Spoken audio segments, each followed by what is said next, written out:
Chapter 491, Eve of the End, Chinese Letter. Hearing from Sacred Master Beek Woon that the great mountain supreme deity had escaped the clutches of light, we all prepared for annihilation. 10 days have passed since then. White Jade Pavilion, at the summit of Heavenly Lotus Mountain in the bright cold realm. The esteemed ones of the bright cold realm are gathered before it, waiting. Payet. A light descends from the sky, illuminating the White Jade Pavilion. It is the beings who govern the light delivering a revelation to Beek Woon. How long have we waited in front of it? Pud. The light fades, and Beek Woon's voice transmission comes out from within. Enter. Pud. In an instant, we are back inside the White Jade Pavilion. Sacred Master, what on earth is going on? Is the sun and moon heavenly domain facing the end? As I recall the nightmare of that time when the supreme deity of the great mountain wreaked havoc, I feel cold sweat trickling down my back. Beek Woon shakes her head. No, I have just received a revelation. Currently, the tyrannical divine spirit is, in the distant elephant nose heavenly domain and waging war against its owner there. Not only that, but it seems they intend to wage war against the owners of other heavenly domains as well. Just what on earth are you doing, Great Mountain? I click my tongue in disbelief at their outrageous behavior and continue with my question. Then what will happen to us? The divine spirits have given me a revelation. They say that for the tyrannical divine spirit to reach the sun and moon heavenly domain again, they would only do so after finishing the wars with the owners of other heavenly domain first. And since the owners of heavenly domains are by no means insignificant, it is predicted that this will take tens of thousands of years. Tens of thousands of years. In that case, all that awaits us is the natural end for now. It seems there won't be the sudden end brought about by the great mountain supreme deity. Just then, as those words leave Beek Woon's mouth, it feels as though the entire world has begun to rumble. Simultaneously, shadows that I hadn't even realized were present in this place shoot up into the void and vanish. This is. Noticing the tremor that shook the world and the shadows that disappeared, I click my tongue in realization.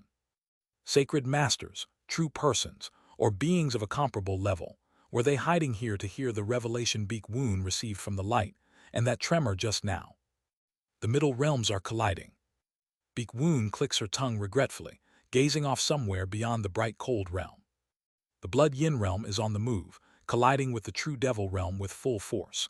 It seems they are trying to force their way into the true devil realm. Ya-Eum is desperately holding a defensive front against blood yin.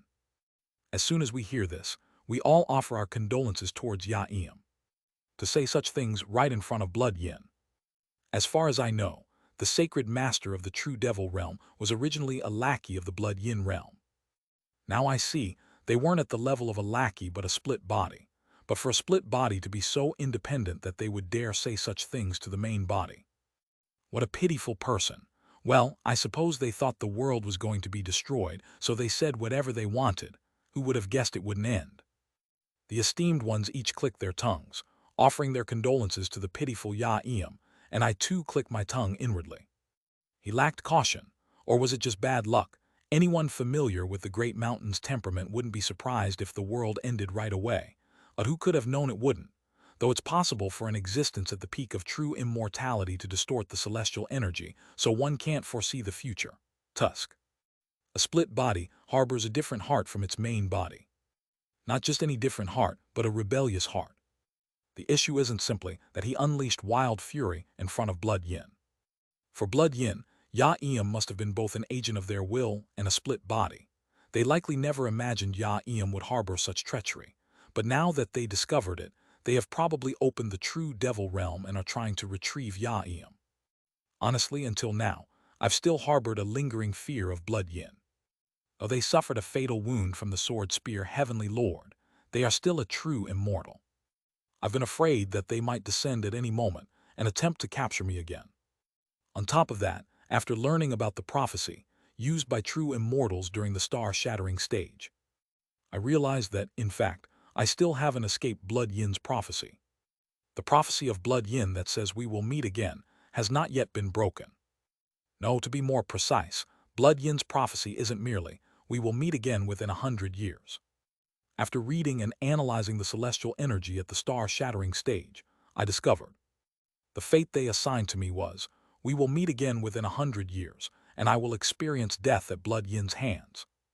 The part of the prophecy stating, we will meet again within 100 years, has already been fulfilled. However, the part stating, I will experience death at Blood Yin's hands, has not yet been realized, and as long as I remain bound by this prophecy, there's still a chance that Blood Yin would pursue me. I originally intended to seek help through Kang Minhee, but Kang Minhee is currently undergoing the Sacred Vessel Advancement Ritual, so I won't be able to rely on that kind of assistance. Therefore, for a while, I plan to hole up in the astral realm and lay low for several thousand years. However, it seems I can let go of my worries regarding Blood Yin for a while. Perhaps until they retrieve the sacred master Ya-Eum from the true devil realm, their focus will remain solely on him. I breathe a sigh of relief and prepare to release Menjian Star from the alternate space into the middle realm. For the inhabitants of Menjian Star to have suddenly ascended to the bright cold realm, there is probably no greater benefit. But then Beak Woon's voice echoes in my ears. Seo Yun Hyan, I will return you and the star you brought back to its original place in the astral realm. Pardon, why is that? There are 3 reasons. The first is that too much fate has flowed in. She continues her explanation. As the sacred master of the middle realm, I must regulate the attraction force and the environment here. If too many beings flood in all at once, there will be too much attraction force to manage across the entire middle realm. Normally, it wouldn't be an issue, but with all the preparations I must undertake for the end that will come in 10,000 years, I can't afford to handle such a burden. Kagagugu. The dimension of the bright cold realm opens wide, and a passage leading to the astral realm appears before my eyes. Beak Woon is telling me to take Menjian Star and descend again to the lower realms. Second, while it concerns the middle realm, the fact that you took a star from the astral realm is also an issue. Though there is no immediate problem, by removing a star connected to star veins, you've caused all the stars in the astral realm to be shaken. Of course, from a macroscopic perspective, that level of shaking probably won't have any impact on the universe. Honestly, I don't see that kind of trembling as a major problem either. However, as I listen to her continuing words, I realize how serious it is to recklessly move stars, even though the situation was urgent. The faint vibrations connected to the star veins would be an unimaginable disaster by the standards of ordinary living beings. What seems like a minor tremor to us would feel like a catastrophe sweeping through the entire universe to beings without a spirit vein. Minor earthquakes and tidal waves will occur on countless stars, and innumerable living beings will die. Not that it matters to me. But you seem to be particularly meddlesome among the esteemed ones, so I'm telling you in advance to prevent you from getting entangled in heart demons. Then, if I return the star to its original orbit, can the disaster be averted? That's right. If you return that star to the astral realm, it will naturally reconnect with the star veins and reabsorb the minor tremors. Of course, the surface of that star will be completely overturned, but you should be able to protect the lifeforms from at least that much. I am grateful for the advice. That said, if adjusting stars affects the entire network of star veins across the universe, then wouldn't it be problematic if esteemed ones destroyed stars or ascended to the bright cold realm? Esteemed ones are fine. When esteemed ones ascend to the middle realms, they can do so while remaining connected to the star veins. And as for the stars you destroy, they don't disappear entirely upon being smashed. A faint remnant of the star veins lingers, so it will gradually disappear without disrupting the workings of the universe. Thank you for your guidance. However, if Sacred Master's goal was to persuade me, one piece of advice would have been enough. The fact that Sacred Master mentioned 3 points must mean that all 3 are important. What is the third? Well, as I feel the bright cold realm gradually pushing me back to the astral realm, I ask. Payet? A projection of Beak Woon appears before my eyes. She looks back and forth between me, who is being pushed out, and the Menjian Star, which is gradually emerging from the alternate space. The compressed Menjian Star is slowly expanding, and she gently caresses it, as if softly stroking the star. The last is for the sake of a junior undergoing the Sacred Vessel Advancement Ritual. Advancement rituals for the Sacred Vessel stage are typically avoided in the vicinity of other sacred vessels. The reason is that if the ritual takes place within the influence of another Sacred Vessel cultivator's attraction force, they inevitably affect each other. This child's mind will be influenced by mine, and my mind will be affected by this child's as well. Beak Woon withdraws her hand from caressing the Menjian star and continues speaking. This 3,000 great thousand worlds. For those exalted ones who are true immortals and above, this entire world that is called Mount Sumeru is largely divided into two major forces. The faction symbolizing life called light, and the faction symbolizing death called the underworld. While there are other forces outside the two, they are all relatively minor forces. As you know, I am a saint of light from one of the two principal factions. Not a saintess. Call it whichever you like. Honestly, among the tall tree race, there are far more without a strict division of male and female, and starting from esteemed ones, such distinctions are practically meaningless. Regardless, I am a being faithful to the force of light. And the child undergoing the advancement ritual right now seems to be directly supported by the underworld. That's true. That's why I'm helping.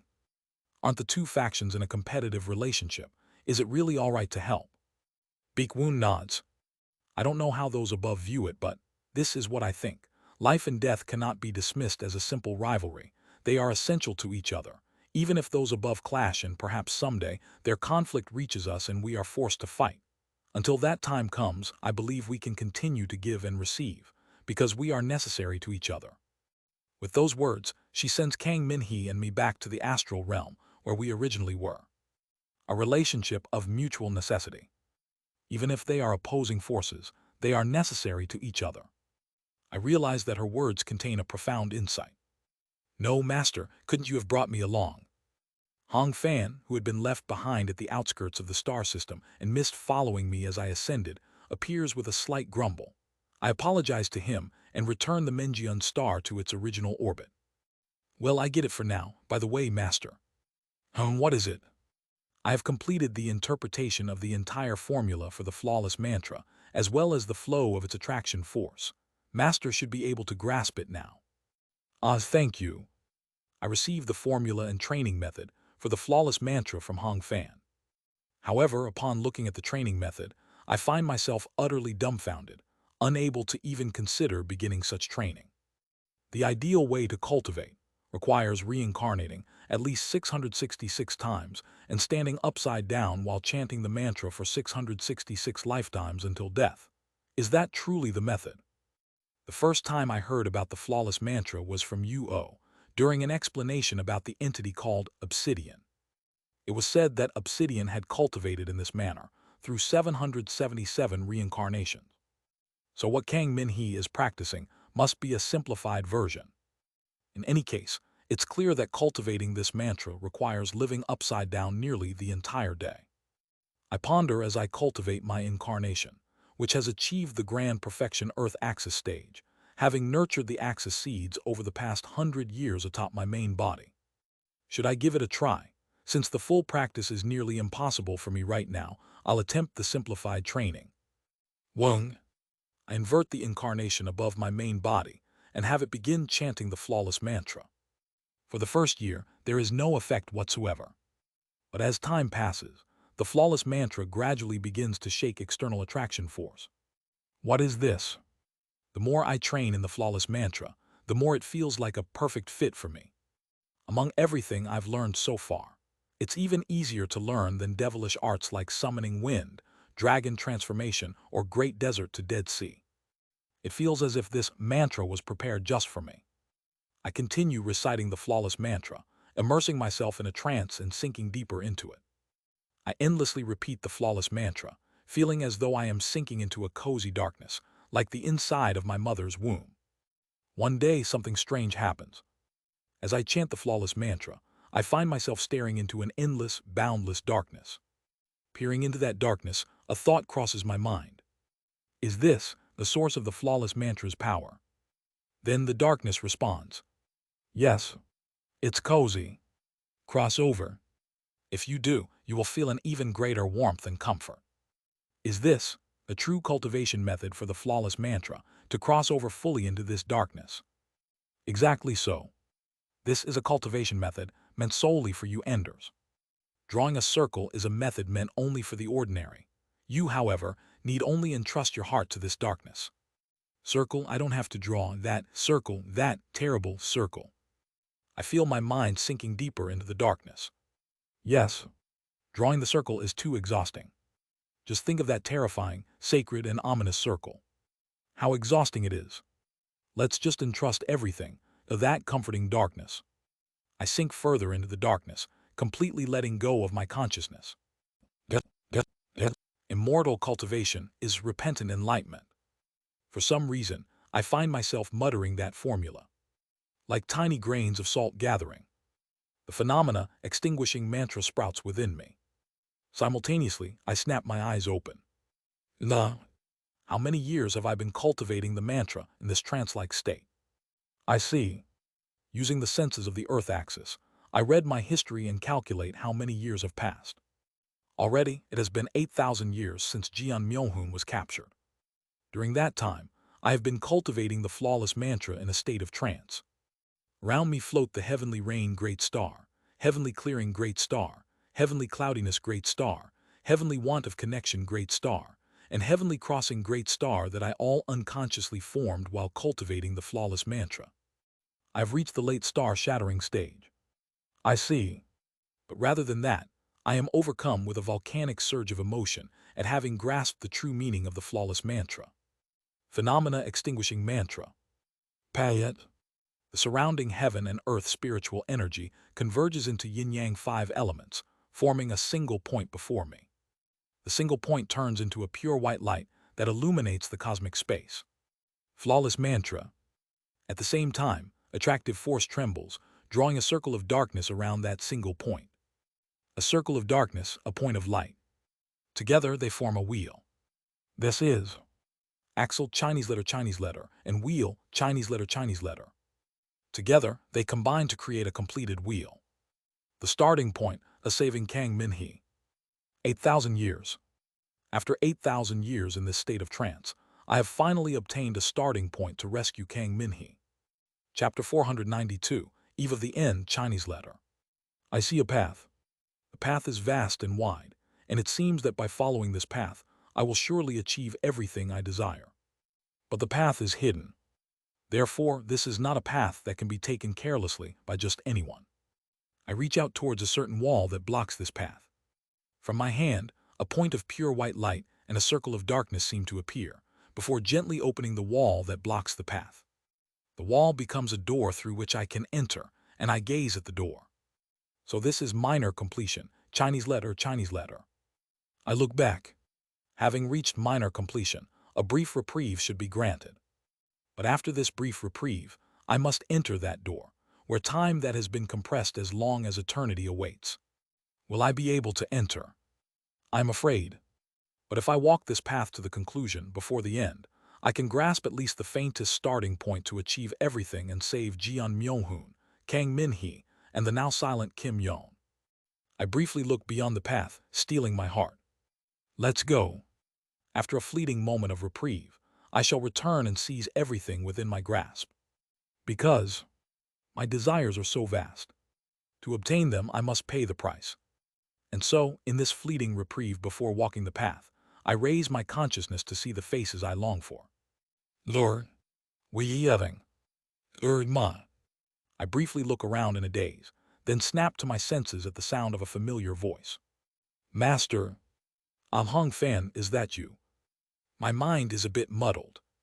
I can hardly believe that I've been cultivating for 8,000 years, and I wonder how much the world has changed in that time. Simultaneously, I remember what I have done over the past 8,000 years. I feel a bit hazy. I gather my scattering mind. Reciting the phenomena extinguishing mantra inwardly, my scattered mind gradually seems to come together, bringing back my reason. For 8,000 years, yes, I was definitely reciting the flawless mantra, taking one step after another into the darkness. It felt as though something beyond the darkness had spoken to me, saying that if I quickly crossed over the darkness, I could achieve great completion in the flawless mantra in an instant. But then, why couldn't I reach great completion after 8,000 years? As I ponder, I let out a small exclamation. Oh, I see. At the same time I was reciting the flawless mantra, I repentantly enlightened myself through the phenomena extinguishing mantra. While engaging in self-repentant enlightenment, I endlessly traced a circle within my heart, following the standard cultivation method of the flawless mantra. At times, I seemed to hear a voice from a distant place, urging me onward. But I ignored it and continued to cultivate the flawless mantra in the standard way, advancing slowly yet steadily towards the darkness. As I cultivated in the flawless mantra, fleeting thoughts crossed my mind that it might be better to quickly cross into the darkness to obtain the ultimate authority. But each time that happened, the formula of the phenomena extinguishing mantra helped me. Immortal cultivation is repentant enlightenment, like tiny grains of salt gathering to form the sea. Build mountains through repentant enlightenment. Endlessly repeating that aphorism, I search for myself over and over again within the circle. Of course, such a process is not strictly necessary for cultivating in the flawless mantra. In a way, it was an unnecessary and meaningless action. Perhaps it was because I repeated that meaningless action countless times that it took me 8,000 years to get this far. But it's fine. There is no need to forcibly approach that boundless darkness. With just my own power alone, I have already. Wei Yeding. Hong Fan. Wei Yang. Looking. The flawless mantra. Having reached minor completion. The wheel is turning. The wheel formed by the phenomena extinguishing mantra, and the flawless mantra rotates above me. No, to be precise, it rotates above us. By now, after 8,000 years of reciting the flawless mantra, I've instinctively reached the very end of the mid-shattering stage. I've come to the realm of forming 5 stars.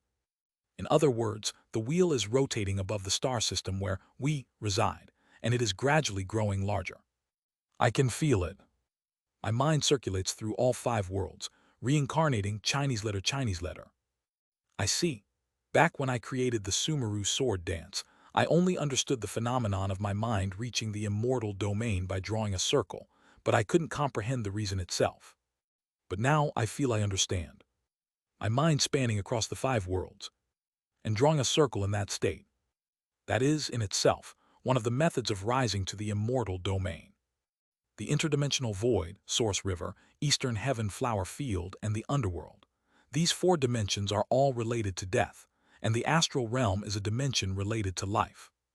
I understand where the nascent soul stage cultivation and the 4-axis state, heterodox axis foundation, originates from. Everything in this world possesses a soul, even each and every one of my cells. And while my soul, which has an ego, goes to the underworld, my cells or keratin that have no such ego, or things like clothes or swords, return to the source river after death. The existence known as me gets broken down after entering the domain of death, and in the eastern heaven flower field, everything is rearranged and reincarnated. We, in fact, already possess the attraction force towards all worlds. It's just that after death, my very existence gets disassembled, rearranged, and divided. However, what if I could fully span across all 5 worlds as myself? A single world alone cannot completely hold the complete me, and the attraction force of the next world gradually grows stronger. From the underworld to the source river, from the source river to the eastern heaven flower field, from the eastern heaven flower field to the interdimensional void, and from the interdimensional void back to the underworld. Of course, it doesn't necessarily have to follow this order, but in any case, existence itself circulates around the astral realm as the center, revolving through the 4 worlds and drawing a circle. This is a simplified form of experiencing reincarnation. And while undergoing this simplified experience of reincarnation within the world, my mind rises above the reincarnation. This is precisely the principle behind elevating my consciousness to the immortal domain through the Sumeru sword dance. Master, please come to your senses. You must not turn the wheel. That path invites unimaginable suffering. Please, Master, hear my words and wake up. Hong Fan's voice faintly reaches me. Hong Fan. I smile warmly towards Hong Fan. A smile spreads across the face of my incarnation, created for the late star, shattering stage cultivation. I see, so that's how it is. The 5 stars, all uniformly formed of crystal, now naturally align to form a single constellation. The colorless sword mountain treading sea great star, which once was a great star, Chinese letter, has now transformed into a great star enclosure, Chinese letter. The constellation of the colorless sword mountain treading sea great star. Colorless sword mountain treading sea great star enclosure. Just as the domains of the golden core and the core formation stage are called supreme palace enclosure, purple forbidden enclosure, and heavenly market enclosure. I have become the master of the colorless sword mountain treading sea great star enclosure. In short, the owner of the colorless sword enclosure. To cultivate repeatedly, to become a constellation in the sky. This is the essence of cultivation in the star-shattering stage. At the same time, I gradually approach the plane of fate. I realize that the domain known as the heavens no longer feels distant. Soon, I might just reach the plane of fate. No, even now, with the all-heavens sword, it feels like I can interfere with the plane of fate far easier than before. The problem is that I can't bring myself to hold a sword in my hand after witnessing Hyun Gwai's dance. It is now, everyone. Now that Master has somewhat regained his senses, we must awaken him fully, if not once that immortal art activates. While I am lost in various thoughts, Hong Fan is noisily shouting something while looking at the wheel I have raised.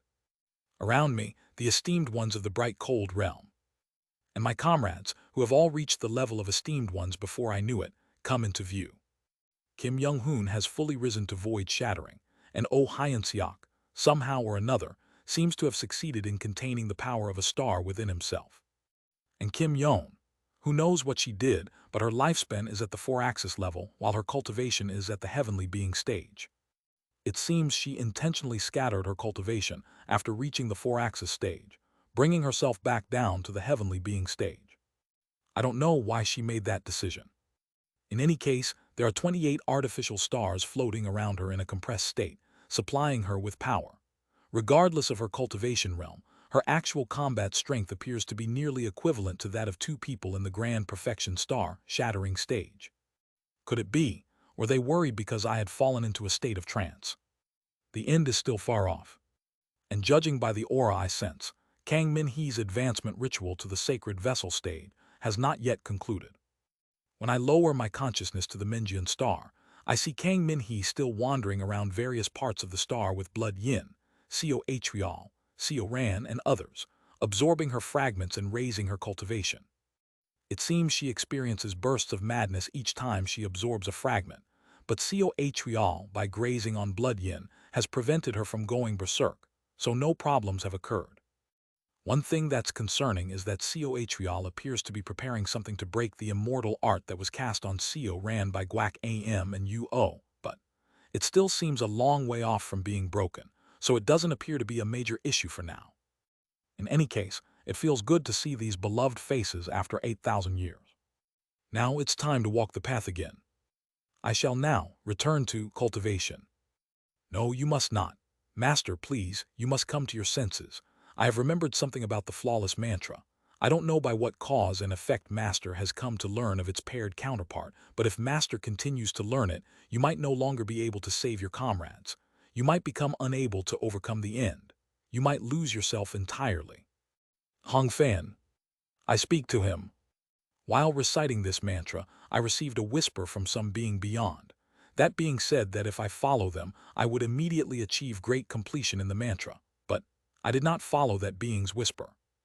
Master did very well, whoever that being may be.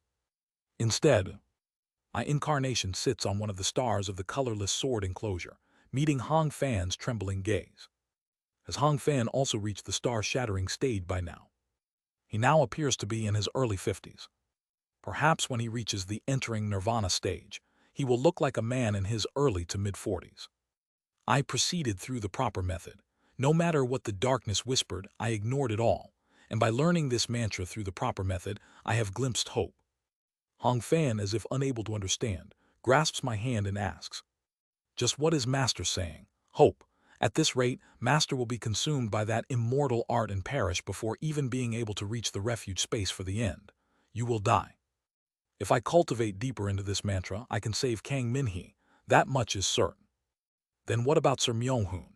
In 2,000 years, didn't Master plan to go and rescue Sir Jeon Myung-hoon with that Seo Atrial person? Yes, we plan to use Seo Atrial's tainted soul filling the heavens to break Jeon Myung-hoon free. But the bastard alone isn't enough. That person is a true immortal. And for someone like me who isn't a true immortal to contend with a true immortal, I need something beyond what I currently possess. Moreover, I'm still bound by Blood Yin's prophecy as well. Golden Shaking Bird and Blood Yin.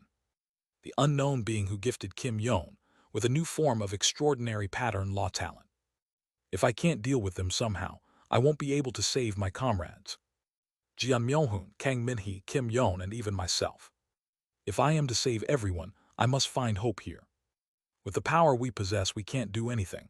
So we must take a gamble because you conveyed the mantra to me. I was able to see hope. Thank you, Hong Fan. It is all my fault. I was wrong, passing that mantra to Master recklessly without even fully recalling all my memories of it. Master, this servant, Hong Fan, beseeches you. Please do not entrust yourself to the immortal art. Why must Master risk your life on such an uncertain gamble? Because, I smile faintly. Life, after all, exists for my own sake. So if it's to protect something precious to me, I can stake my life on it. More than anything. Though I called it a gamble to Hong Fan, I know otherwise. As long as I don't lose myself within this immortal art, I can accomplish everything before the end. Therefore, do not worry. I will definitely return before the end. Thank you, Hong Fan, and thank you, everyone. I bid farewell once more to Hong Fan and to everyone I hadn't seen in 8,000 years, then closed the eyes of my incarnation. Now, within the depths of that darkness, it's time to follow the path prepared by the darkness. No, that's not it. It's not the path prepared by the darkness. The pure white mountain of salt and darkness, the two combine to form the wheel. Therefore this is a path prepared by two beings. Though my comrades and Hong Fan seem to be trying to use even the power of the bright cold realm to influence my mind, waking after 8,000 years was only a brief reprieve achieved after reaching minor completion. Now he's both wheel and axle. He has stepped onto the path we have created. A precious opportunity crafted by the two imperial venerables, even at the cost of deceiving themselves. It is an arrangement set up solely so that the successor can reject the temptations of the two imperial venerables and walk the correct path. This is not a prophecy. It is neither the authority of fate nor the authority of history. It is nothing more than an impossible miracle. Therefore you, black snake, Chinese letter, for this inheritance alone, no matter what you do, you will not be able to bestow any blessings. This time the successor will walk alone. Thus, within someone's earnest desire, Seo Yun Hyan once again steps onto a certain path in a state of trance. And from this moment, Seo Yun Hyan's time begins to flow differently. 10,000-fold. Within the time of life that is perceived to be 10,000 times longer, Seo Yun Hyan creates the heavenly outer diagram Great Star and the heavenly inner diagram Great Star, reaching the grand perfection star shattering stage. However, such things are not what matters. Using Kang Min-hee's sacred vessel advancement ritual as a medium, someone, deep within the darkness, connected to or scatters Seo Yun Hyan's mind. Had he succumbed to the temptation of darkness, he would have ended up in the same plight as Kang Min-hee, but Seo Yun Hyan does not yield to the temptation and steadily draws a circle. Fulfill a promise. Someone beyond the darkness begins to reincarnate Seo Yun Hyan's mind among the 7 stars. Thus, Seo Yun Hyan's mind starts to orbit around a fixed star, drawing a sacred disk, Chinese letter. And finally, the eve of the end approaches. Translator notes, sacred disk as in sacred vessel, they are written the same. Chapter 493, Eve of the End, Chinese letter. I have become a very small being. No, saying become feels a bit strange. I have been small from the moment I was born. But something feels odd. It's as if I used to be a big being. A being capable of destroying the entire world, of moving between stars, possessing authority even greater than those of gods. I don't know why, but I feel like I was that kind of being. Perhaps it's just a delusion. After all, I am merely a tiny microorganism. I live by photosynthesizing, absorbing surrounding materials for nutrients, and in this way, I live my whole life. Then I die. I have become a microorganism. But this time, a slightly larger microorganism than before. Now, I am able to prey on other microorganisms. Unlike last time, I live by devouring microorganisms. While doing so, I am eaten by a microorganism larger than myself and die. When I come to my senses, I am once again a microorganism. But this time, I am not just a slightly larger microorganism. I exist as multiple microorganisms simultaneously. In other words, the microorganism at the eastern edge is me, and the microorganism at the western edge is also me. I have become multiple microorganisms and gather them together. As the collective consciousness of the microorganisms, I make them cooperate to find food. This time I am neither eaten as before, nor do I live as briefly as before. But eventually, I also reach the end of my lifespan and die. I come to my senses once again. In this world, there are many beings like my previous self, entities that have become the collective consciousness of microorganisms. And I, too, have become a part of one of those collective consciousnesses. These beings with collective consciousness survive by consuming countless microorganisms. Sometimes, there are even cases where one collective consciousness consumes another. In the past, I think I once called these collectives of microorganisms bugs. But what is a bug? And what is a past? I can't quite remember. While I am lost in other thoughts, I am eaten and killed by another bug. When I come to my senses again, I perceive that I have grown larger. I have become a large bug. I realize that I am able to prey on other bugs. The moment I understand this, I keep moving to avoid being eaten by other bugs. Endlessly, I devour other bugs, flee and struggle to survive. But then I am crushed to death by a massive rock that falls from the sky. When I come to my senses again, I am alive. In front of me is a stone, and underneath it lies a small bug crushed to death. By the standards of the past era, it's a stone smaller than a pinky finger, but to bugs, it's a large rock. What exactly is this past era standard, and what kind of organ is a pinky finger? I briefly drift into these other thoughts, but then I quickly stop myself. In the great nature, losing myself in such thoughts could lead to death or being eaten at any moment. I need to quickly prepare to survive. As I move my body, I perceive that my domain has expanded again. I have become bugs. Just as I was once a collective consciousness of microorganisms, I have now become a collective consciousness of bugs. I lead the bugs that have become a part of me and set out to survive. Though I end up dying again, death no longer fills me with dread. In the days of being a microorganism, I didn't know this, but now I do. I am gradually growing. With each experience of death, I am gradually evolving. So death is not something to fear. Rather, it is just another opportunity. Thus, there is no need to fear anything. I continue to grow larger and larger. At first, a microorganism. Next, a bug. Then a big bug that eats other bugs. After that, a small beast that preys on big bugs. Then a large beast. An even larger beast. A monster that devours beasts. Eventually, I become the collective consciousness of monsters. The entire world is ablaze. The place where I live is right here. The ground is mostly clear and transparent. Of course, there are also many areas dyed in various colors. But I have to be careful, as sharp and jagged things stick out across the ground. If I'm not cautious, the body could be torn apart in an instant. But what I need to be even more cautious of is the mountain fire. The high places on the ground are called mountains, and at the summit of these mountains, flames sometimes erupt that are the same color as the ground, turning the surroundings into a sea of fire. Letter 211. When that fire touches my body, a pain as if my mind is being torn to shreds, no. Pain that is much more excruciating than that is felt. Of course, it doesn't actually harm the physical body, so survival isn't a problem. But if I remain in that fire, the pain grows so intense that I would rather die than live, so I must be cautious. If I'm not careful, merely touching that fire could be so painful that I might commit suicide. If that fire is a threat to the mind, then there is something else that is a threat to life. A black stream flows before me. It is a river. If any being comes into contact with that black stream, they slowly die, regardless of the reason. Fortunately, there is no pain, but even so, it's terribly frightening. The one small relief is that, over time, the black energy dissipates from the water, and it becomes just water. The water created in this way is extremely precious, because that water symbolizes life itself. Fortunately, in the distance, I can see a lake where water has pooled. I lead the bodies towards the lake, guiding them to drink from it. It is then, kagagugugu. The sky turns bright red. Curious about what's going on, I look up, only to see a ball of fire descending from the sky. And it's not just one.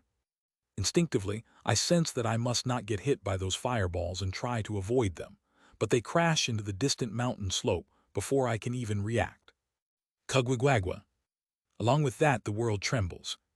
A massive shockwave sweeps us all away, and every race without exception is completely wiped out. Gradually, life begins to sprout on the ground.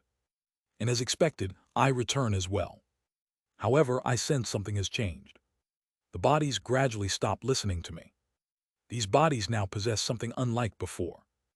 Uvuju. Uwo. They are beings with scales on their bodies, hair on their heads, and smooth faces. My bodies use their tails to bring fire and manipulate it. At the same time, they combine river and fire to create unusual phenomena. They begin to combine the black river and the colorless fire to refine the earth, creating something called tools. Around this time, I realize why the bodies don't listen to me. It is because they have developed something called ego. Now I can only guide their ego. I can no longer control them directly. However, after discovering their ego, I feel my boundaries expand, growing wider and broader. My mind melts into their ego, becoming them themselves. I am both a mother and a father to someone, and a child and parent to another. I am their prey and their predator, their daily sustenance and their tool all at once. As they gradually grow stronger in ego and reason, they use tools and begin to use writing. For some reason, the writing is Hangul. What is Hangul again? I think I remembered it once, but it doesn't seem very important. In any case, I evolve together with them, struggle alongside them, and at times harmonize with them. As their ego develops and their intelligence arises, I gradually melt even deeply within them, to the point where I can no longer even remember my original self. My original self. Just what exactly is that supposed to be? It's of no concern. It doesn't seem important. What's important is that they are me, and I am them. They are constantly filled with fear. It's due to the primal terror of death. But I am not afraid, because I know that death is merely a part of the process by which I am reborn. I whisper wisdom to them. Among them, the perceptive ones receive my wisdom, and at the same time, try to seek out me who gave them the wisdom. Of course, they can never find me, because I am them. But when they fail to find me, they create a symbol to represent me and begin to worship it. Before I know it, I have become their god. Chinese letter. Those who worship me as their god offer me their prayers and analyze my wisdom. For the sake of those who seek me, I whisper even more wisdom. Countless years pass. Having obtained my wisdom, they begin to start something. And then, some time later, the most perceptive among them breathes out fire from their mouth. The others grow even more fearful and reverent of that being, growing a deeper worship for me. The one who first breathed fire passes down the method to their kin. The kin record the method in writing and organize it, refine it, and practice it. Before long, they are able to wield increasingly greater amounts of fire. Among those who wield fire, the clever ones improve and evolve the technique, discovering ever more superior methods. Then, at a certain moment, they are struck by lightning falling from the sky. Those struck by lightning have an image of their younger forms etched within them, their appearance transforming into something never seen before. Their faces remain the same, but their bodies, once nothing but scales and tails, now grow arms and legs, and the scales and tails vanish. They are both amazed and frightened by this change, and soon they give a name to this form. They call it transformation. Chinese letter. Soon, those who achieve transformation become leaders among them, ruling over the entire world. At this point, I confirm the true nature of this world. This world is round, and as it spins, it brings about day and night. Before I know it, my mind now pervades this entire world, and I feel my mind connecting with something. It is yet another me. Another being just like myself. It turns out there are 6 other beings like myself, with minds encompassing an entire world. I instinctively know that they and I are the same kind of existence. At the same time, I sense that when my mind expands and grows enough to fully connect with them, something monumental will occur. I want to know what that event might be. More years pass again. Them, those other selves of mine, who call themselves the Candle Dragon race, Chinese letter, have now reached the highest pinnacle, even surpassing transformation. They call this level the Earth Axis stage. As the number of candle dragons cultivating the Earth axis stage increases, my mental domain also grows larger and larger, until I am now nearly indistinguishable from the star itself.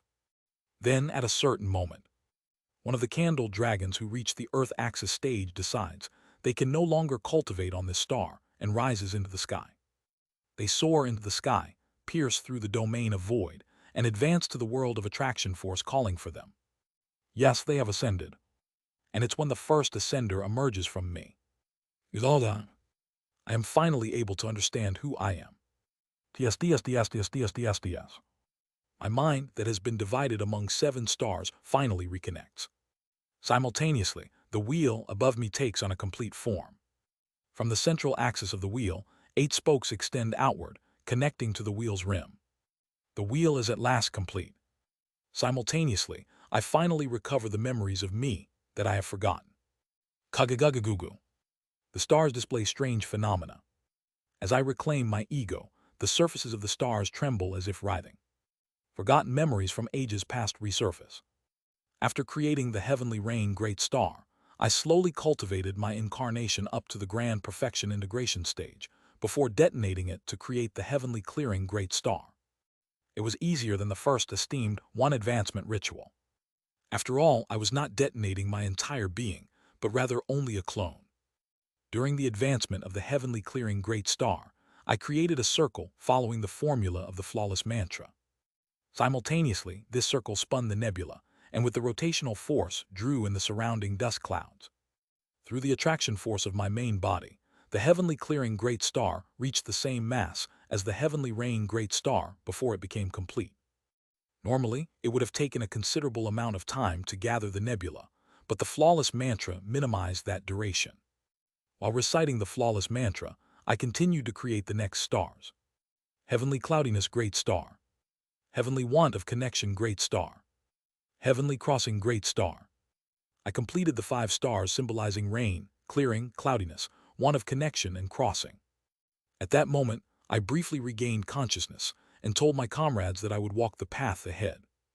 Afterwards, I returned to the state of trance and created the heavenly inner diagram great star and the heavenly outer diagram great star. The 5 stars orbited around the fixed star, finally aligning in a straight line. The 5 stars, having received the fixed star's authority and in a state connected through star veins, formed the 6th star. Once the 6th star was created, the 6 stars orbited around the fixed star and revolved. This rotation drew in the surrounding nebula, and by using that nebula to complete the final star, I finally entered the grand perfection star shattering stage with the 7 stars symbolizing rain, clearing, cloudiness, want of connection, crossing, inner diagram, and outer diagram. Moreover, a grand perfection with all 7 stars possessing the rings of heaven and earth dual cultivation. After entering the grand perfection star shattering stage, my consciousness shattered into fragments. So that's how it was. I recall when the first me remembered the past. The version of me as a microorganism remembered the me of the star-shattering stage. My memories continue to trace back further into the past. This time, it's memories from the integration stage. During the integration stage, I remember adventuring with my comrades and rising to void shattering. I even recall those 190,000 years spent drifting through the universe back then. My memories go even further back. The 4-axis no, to the Earth-axis stage, when the great mountain supreme deity crushed the Wuji religious order to death, to when I conducted Axis Foundation practice in the ancient Force realm and the Nether Ghost realm. Heavenly Being stage, the time when I split into Seoli, when the Golden Divine Heavenly Thunder sect was destroyed by heavenly punishment. Nascent Soul stage, Core Formation stage, Chi Building stage, Chi Refining stage. My memories even reach back to those distant and nostalgic times. 5 energies converging to the origin, 3 flowers gather at the summit, pinnacle, first rate, second rate, third rate. And to that past when I was completely ignorant, first falling onto ascension path. I realized that this phenomenon of tracing back my memories is not a simple recollection of the past. Just like when I advance to the nascent soul stage, this is a part of the advancement ritual where I trace my entire life back. I see. Following the orbit of the 7 stars, My consciousness has transformed into an orbit around the fixed star in the shape of an outer rim of a disk, Chinese letter / vessel. My soul is reincarnating around the fixed star, drawing a circle.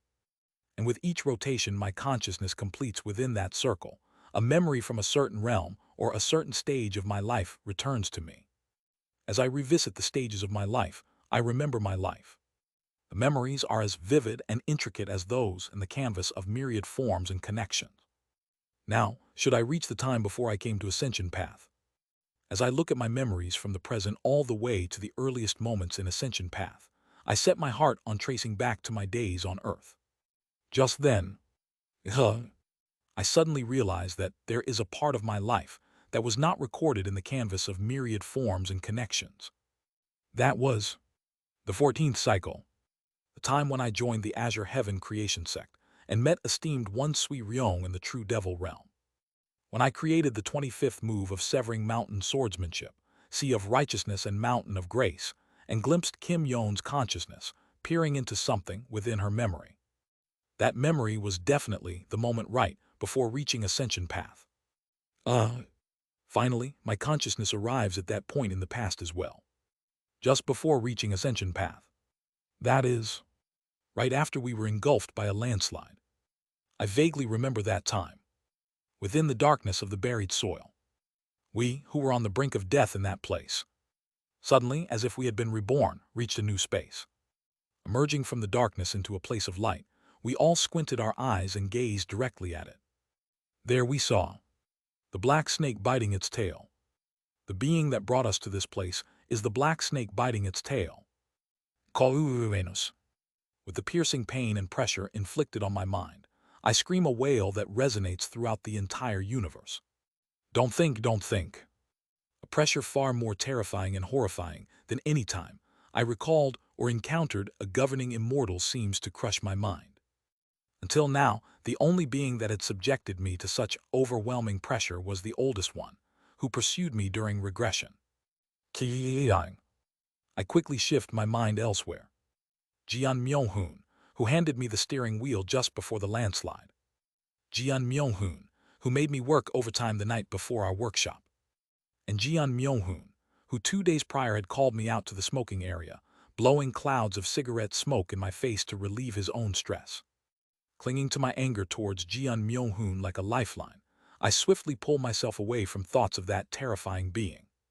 Thank you, Jian Myung-hoon, for giving me such a powerful emotion.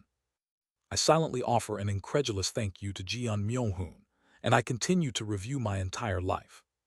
At last, the moment I was born from my mother and father. I arrive at the scene I saw during the nascent soul stage and quickly pull myself out of the recollection. And finally, I momentarily step out of the orbit of the star system and rise up to the place where the wheel is turning. My orbit, which spans both the wheel and the star system, merges. I feel my mind becoming one with the immortal art. At that same time, the spinning of the orbit begins to accelerate.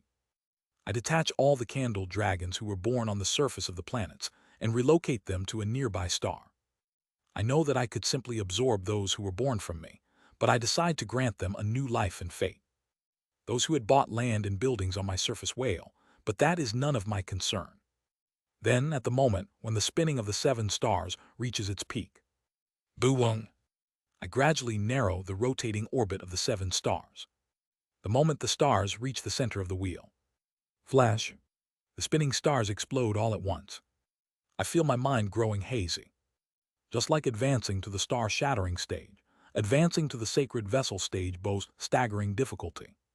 Even if a grand perfection star-shattering esteemed one prepares meticulously and chooses the auspicious timing, the success rate for advancement might not even reach 10%. However, compared to advancing to the star-shattering stage, it is noticeably easier. For star-shattering advancement, one must destroy everything of oneself. In contrast, for sacred vessel advancement, one compresses the sacred vessel disk and detonates it, but one's immortal art remains intact afterward. The advancement to the sacred vessel stage involves dividing oneself into countless fragments, merging oneself back together within an immortal art, and through that process, creating a rotating orbit through consciousness. Then, compressing that orbit and detonating it is the essence of the sacred vessel advancement ritual. Kagagugu. As cosmic space vibrates, an immense nebula forms. During the star-shattering stage advancement ritual, this nebula is compressed to create a star. However, it's different for the sacred vessel stage advancement ritual. Woven. Centered around the immortal art I have created, the nebula begins to gradually spin. Soon, dust clouds gather at the center of the nebula, and the temperature at its core starts to rise. Payet. A tribulation, Chinese letter, begins to sweep over. Something is off. Normally, the heavenly tribulation for the sacred vessel advancement ritual arrives from the four realms: underworld, interdimensional void, source river, and eastern heaven flower field. Heavenly tribulation converges from these realms of four and forces the sacred vessel becoming esteemed one to perceive all four realms. That is the purpose of the sacred vessel advancement tribulation. Just as the purpose of the star-shattering star tribulation is to connect the star and the esteemed one, the sacred vessel advancement tribulation aims to link existence and the state after death. Quarrung. From the source river, star veins writhe, and a heavenly tribulation that erases spacetime itself pierces me.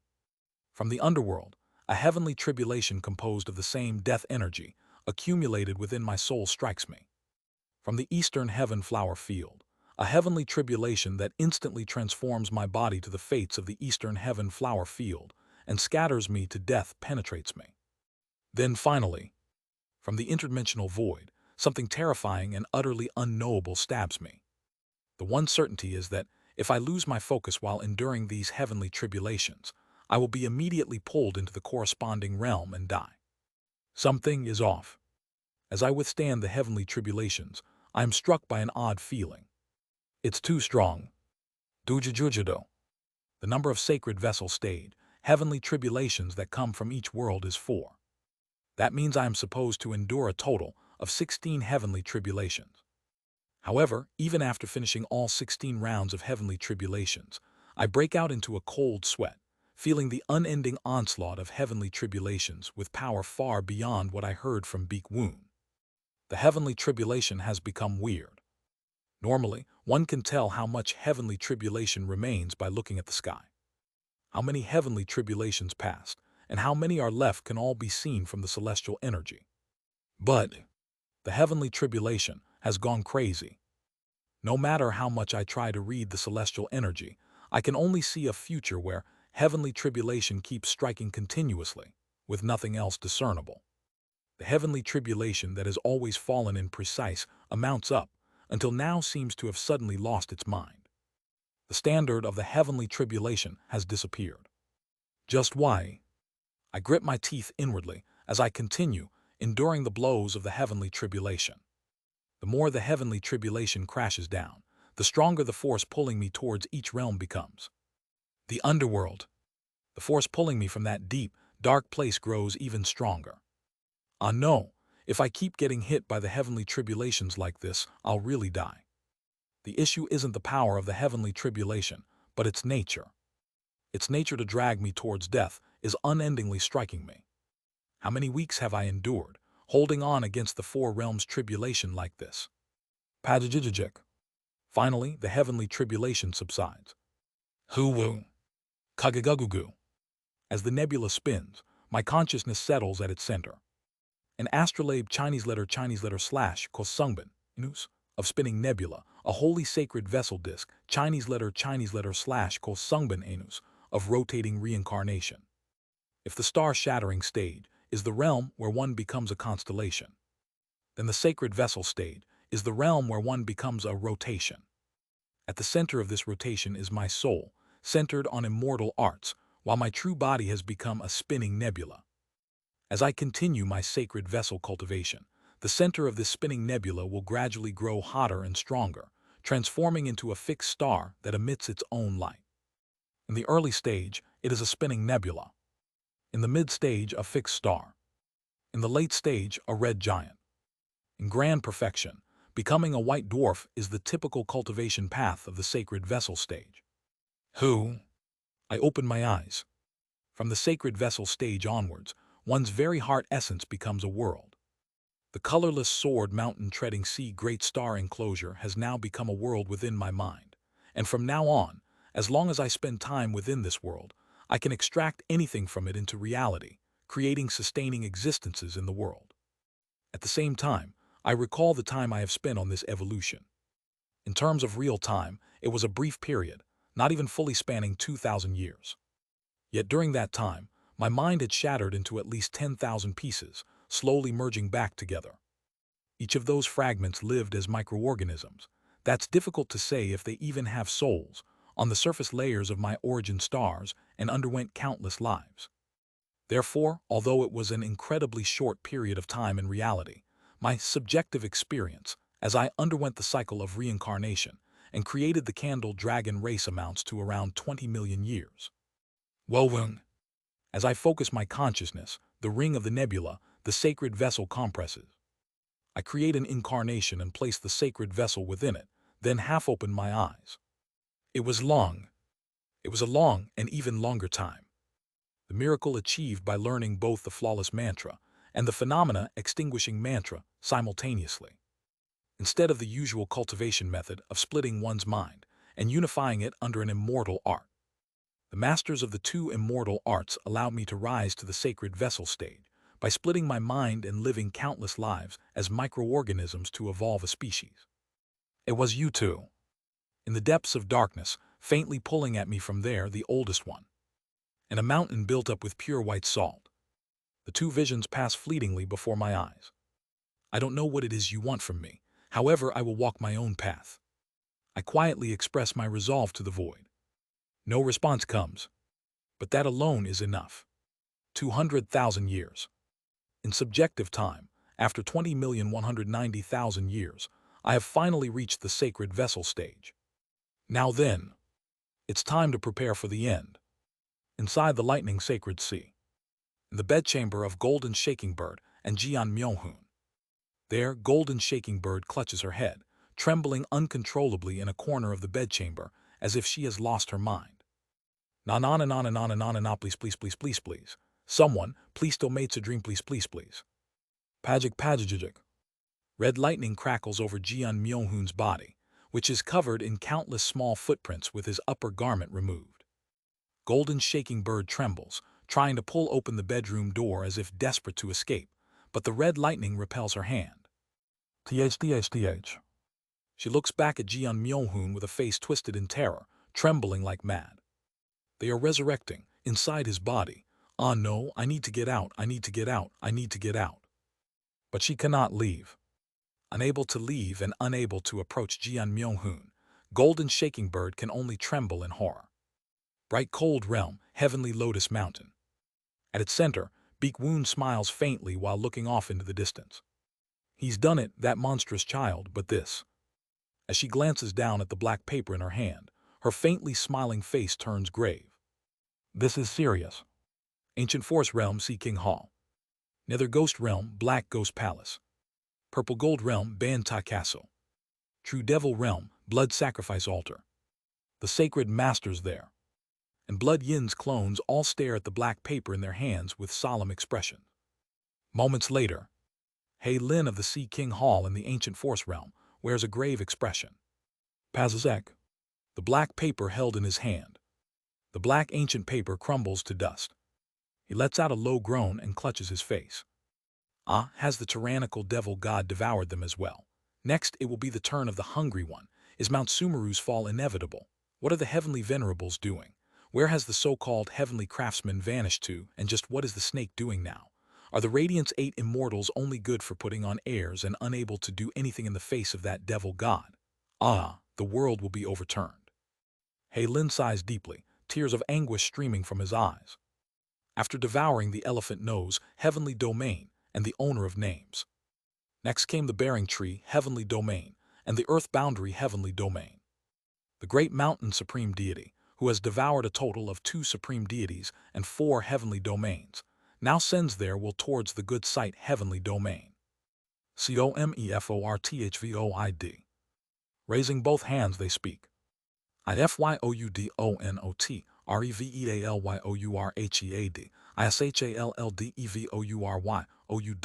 ishalldevouryourwhole. But no response comes from within. With a faintly simmering anger, the great mountain supreme deity slowly brings their hands together. The good sight heavenly domain begins to crumple. DISGUSTINGSLAVDCONT INUETOFAILANDREPEATEDL YFACEDEATH. Dujajujudo. Thus, after crushing and swallowing the good sight heavenly domain, the great mountain supreme deity, now having devoured 5 heavenly domains, heads toward the twin holding heavenly domain while muttering quietly. WHILEY.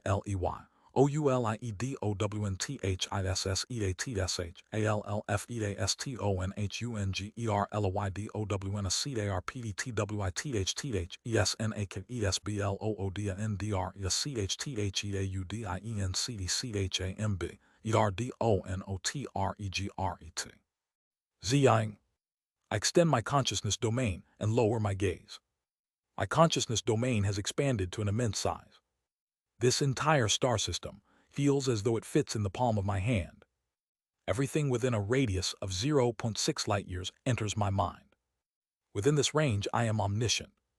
Though I only did the advancement ritual using the Heaven Tribe method and haven't yet achieved Heaven and Earth dual cultivation, at this level, I probably wouldn't easily lose to anyone. Wowung. Behind me, instead of the 3 great ultimates, a wheel emerges. It is a wheel with 8 spokes. I can sense it. The cultivation of the sacred vessel stage will require me to fully materialize these 8 spokes. The cultivation of the 8 types of fates that Beek Woon spoke of. That is the cultivation of the sacred vessel stage, and it seems this goal is represented by these spokes. I should ask other sacred vessels for more details. With that thought, I look downward. I can see the people of Menjian Star all looking shocked. After all, with the disappearance of 7 stars, it's only natural for them to be alarmed. However, among all the confusion, the most startled must surely be the Candle Dragon race. The Candle Dragon race have all been relocated to Menjian Star. Although there are minor differences among the Candle Dragon race who had lived on the 7 stars, they all ultimately originate from me, so the differences aren't significant. The race that had evolved while living in the hell that was my world, that is the Candle Dragon race. Although they initially express some dissatisfaction about the slightly lower levels of heaven and earth spiritual energy, they quickly settle into Menjian Star's heaven-like environment, each finding a spot to lie down in contentment. But this is strange. I feel a hint of puzzlement as I observe the Candle Dragon race. Is it normal for a completely unheard-of race to emerge during the sacred vessel advancement ritual? I decide to ask someone more knowledgeable about this phenomenon later. For now, I store a sample of the Candle Dragon race's bloodline genes in my world and move on to find someone else. It is Kang Min-hee. Finding her is easy. She's still floating upside down alongside Seo Ran, absorbing her scattered fragments. It seems she's almost completed her advancement as well. But perhaps due to her connection to the underworld through the flawless mantra. The more Kang Min-hee finds her essence, the more she seems to lose her former self. Once bright and cheerful, the more she absorbs the fragments, the more she seems to lose her human appearance. She is changing to resemble the ghost guiding Holy Mother and is visibly losing her rationality. Seo Ran, who once protected Kang Min-hee, is now being dragged around by her. I frown slightly as I glance at Seo Ran. Now that I think about it, 2,000 years ago, I had briefly opened my eyes. At that time, when I swept through Kang Min-hee's surroundings with my consciousness domain, I had seen her accompanied by Blood Yin, Seo Atrial, and Seo Ran. Back then, I was too out of my mind to give it much thought, but in retrospect, it was absurd. I can overlook Blood Yin, but Seo Atrial, that bastard. I have no idea when he managed to blend in with Kang Min-hee. Snap. I snap my fingers and Seo Ran appears before me in an instant. Kang Min-hee looks startled below, but this isn't the time to pay attention to that. Ah, Senior. Stay still for a moment. I place a hand on Seo Ran's shoulder with my eyes gleaming. Wowung. The wheel rises behind me. I incorporate Seo Ran's consciousness domain into the rotation of my consciousness. Senior, my consciousness feels like it's about to scatter. Don't worry, I'm just pulling out something vile. After some time, from within Seo Ran's consciousness, Dark and dirty things begin pouring out like a swarm of bugs. Come out at once, snake scorpion bastard. Finally, all the black things within Seo Ran's consciousness burst forth. Woojaduck. I clench my hand and attraction force condenses, causing all the black things that came from Seo Ran to explode except one. Everything my gaze touches burns away, leaving no trace behind. Squirm, squirm. After some time, the final black fragment writhes, taking on a human shape. I hastily transfer Seo Ran into my world and glare at the bastard. What do you think you're doing, Seo Atrial? Nothing much, just struggling, that's all. Are you? I glare at Seo Atrial. His entire body, for who knows what reason, has taken on a faint reddish hue compared to when he absorbed Hyun Eum. Unlike Hyun Eum, who had been covered entirely in a black robe, Seo Atrial is now cloaked in a dark red robe. I devoured Blood Yin's clone. It was fortunate. If Blood Yin hadn't been busy subjugating Ya Eum, I wouldn't have gotten the chance. Now I've crawled right up to Blood Yin's doorstep. I should thank Taoist Seo. There's no way you've only done such things to Blood Yin. Since you've meddled in Kang Min Hee's advancement ritual, didn't you do something to her as well? My apologies, but I'm not bold enough to attempt such things to the ghost guiding Holy Mother. Who knows what might happen if I were to again peek beyond, within her. Ho ho. I glare at him as I speak. What are you planning to do with Seo Ran? 10,000 years have passed. That much time is more than enough to extend my dominion across the corners of the Sun and Moon heavenly domain. In truth, the Sun and Moon heavenly domain has been practically vacant thanks to Golden Divine's lightning sacred sea sealing it off. It's no different from an empty house. Don't dodge the question. In any case, what I want to say is, I've nearly gained complete control of the lightning sacred sea. I've reached the point where I could create opportunities at will for your comrade, Jian Myung-hoon, to leave. And, with that level of control over the lightning sacred sea, I can accomplish other things as well. For example, I could prevent true immortals from other heavenly domains from interfering here at greater degree, or... You are. Black flames spill from my entire body as I approach him. You want to taste real fire? Is that why you're changing the topic with me in front of you? In short, the one who has been preventing Taoist Seo from being abducted during his advancement all this time was none other than me. If you wish, I could slightly release the lightning sacred sea's sealing authority. It is then. Chwag. A terrifying light bursts from my left shoulder, beginning to pull me. This, what in the world? A distant place. Beyond the heavenly domain. From there, I see 8 colossal giants of light. Among them, the illusion of the 5th seat beckoning me flickers before my eyes. I'm being dragged in. So you have finally risen. Come here. You are to become the immortal treasure of this immortal. From the heavenly king heavenly domain, that being is calling for me. I'm horrified, knowing that if I lose my focus, I'll be dragged away entirely. It's at that moment. Snap. When Seo Atrial snaps his fingers, I freeze in place on the spot. So you were blocking this? One could say so. There's no need for concern. As long as I'm in control of the lightning sacred sea, Taoist Seo won't have to worry about being dragged off immediately. Of course. He points upward with his finger. It would be wise to avoid entering the bright cold realm. If you were to go there, even with my block in place, you'd be pulled straight into the heavenly king heavenly domain. What? Think about the name of the bright cold realm. It was once the world of vast cold Chinese letter, but now it is the world of bright cold Chinese letter, lit, light plus cold.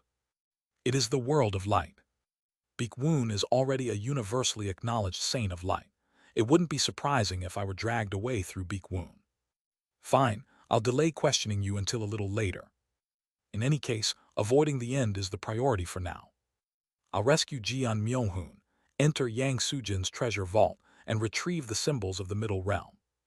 After returning the symbols, I'll head to the purple gold realm, where they desperately seek a successor. If I go there, they would certainly accept me. For now, we will depart for the lightning sacred sea with my comrades. Tell me where they are. Ho, if Taoist Seo is searching for his comrades, they are all currently with the refuge space. Refuge space? That's right. It is a refuge space centered around sacred master Baek Woon.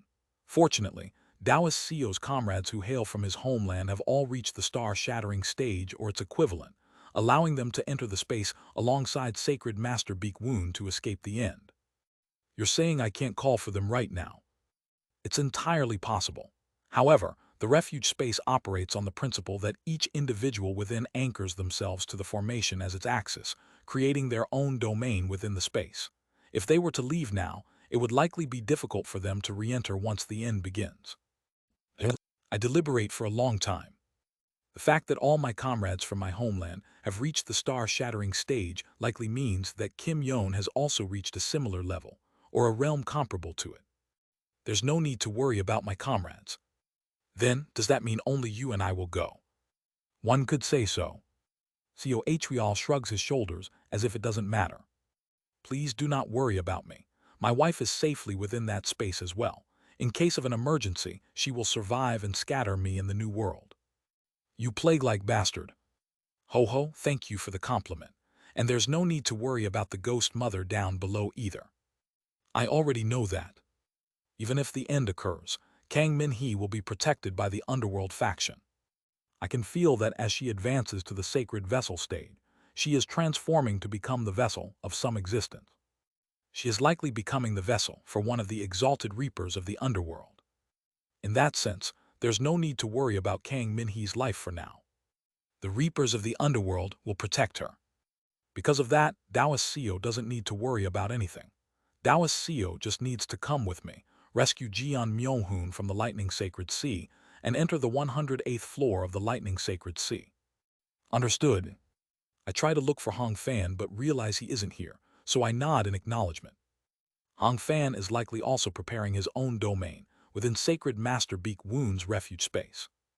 I head toward the Path of Stars and close my eyes, envisioning the jade plaque that serves as the key to the Path of Stars. The esteemed ones of 10,000 years ago were helpless without the key to the Path of Stars, but I don't face such limitations. Payet. The jade plaque from that time manifests above my hand.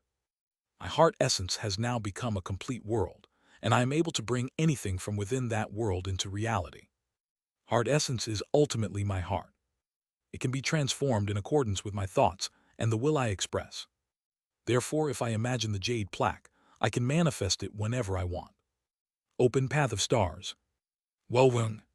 I step on the Path of Stars in the direction of the peaceful cloud realm, heading towards the Lightning Sacred Sea.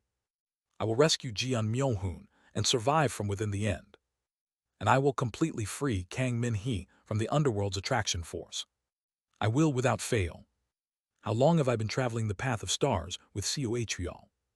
At some point along the way, I pause atop a planet. Wait, I have some matters on this planet. Then please attend to it, I'll be waiting here. With those words, he disperses into the darkness and hides. I turn my gaze to the ground below and speak. It's been a while, Senior Jinlu. Have you been well all this time? The one I have come to meet is Jinlu Gok, the human race entering Nirvana quasi-immortal. I have come because I have something I wish to ask you. But no answer comes. I click my tongue and reveal the wheel behind my back. Please lend me your ear for a moment, and please stop pretending to sleep. Do. As I begin to draw out my power, I can feel the entire star trembling.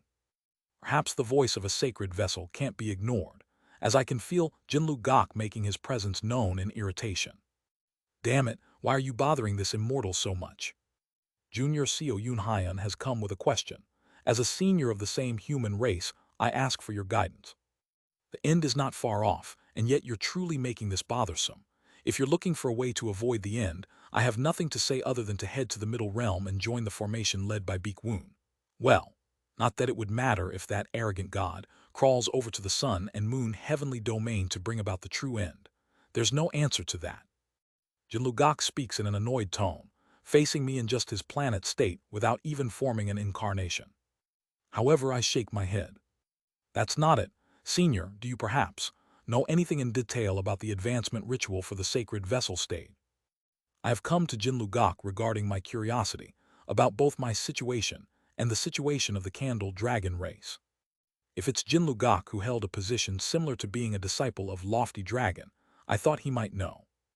After a moment of contemplation, Jinlu Gok opens his mouth. Creating a species while advancing to the sacred vessel stage is rare, but not unheard of. Back when this immortal served as the high priest of lofty dragon, I once saw such a method described in an ancient tome they gave me. Ah, is that so? His explanation continues. But the more I listen to his words, the more I can't help but let out low sighs. In this way, those who occasionally advance to the sacred vessel stage, by creating a species, end up creating a race that they themselves belong to. Is it truly impossible to create a race that has no relation to oneself? From what I know, that's impossible. In the case of the human race, depending on the cultivation method, there can be variations racially. For instance, a yellow human race cultivator advancing to the sacred vessel stage might create a white human race or black human race. However, I've never read in any ancient tome about something like a candle dragon emerging from the body of a human race cultivator. Why on earth did they emerge in the first place? At the time of my advancement to the sacred vessel stage, my reasoning had been clouded, so I hadn't noticed anything strange at the time. But now that I think about it, it's incredibly bizarre. To begin with, are you even human? Pardon? For an ordinary human, even if they advanced in such a manner, a human should have emerged as an intelligent entity. But that's not the case for you. Something entirely different emerged. This means that some strange information is embedded in the blueprint of your life. Generally, creating a race this way is influenced by your life's original blueprint. Do you, by any chance, originally possess some kind of immortal beast true blood or anything like that? After hesitating for a moment, I raise my hand in front of him. Chia. A faint hazy mist flickers over my hand. This is the only immortal beast true blood I possess. Moreover, this is not even a true bloodline but immortal beast talent, or seed, that one obtains by living more than 10 times the lifespan of their race. Pod. When I manifest the seed of the immortal beast true blood I've awakened and let it float above my hand, he, who up until now has only shown me an attitude of being bothered, immediately forms an incarnation and begins inspecting the seed. It's true that the seed of an immortal beast is something inevitably acquired by those at the 4-axis stage and above, but yours is a little unusual. In what way is it unusual? It's too much. Pardon? How old are you exactly? Roughly, about 10,800 years old. Jinlugok looks at me with a dumbfounded expression before clicking his tongue. A 10,800-year-old sacred vessel. What a monstrous brat. Are you the reincarnation of Yang Sujin? In any case, here's what's strange about your bloodline. Clearly, you are only 10,800 years old, but the depth of history accumulated in this energy is hundreds of thousands, no, millions, tens of millions of years. Does that even make sense? I clear my throat and inform him that I cultivated using a certain immortal art that created a perceived sense of time equivalent to 20 million years. Upon hearing this, Jinlugok strokes his chin thoughtfully, then shakes his head.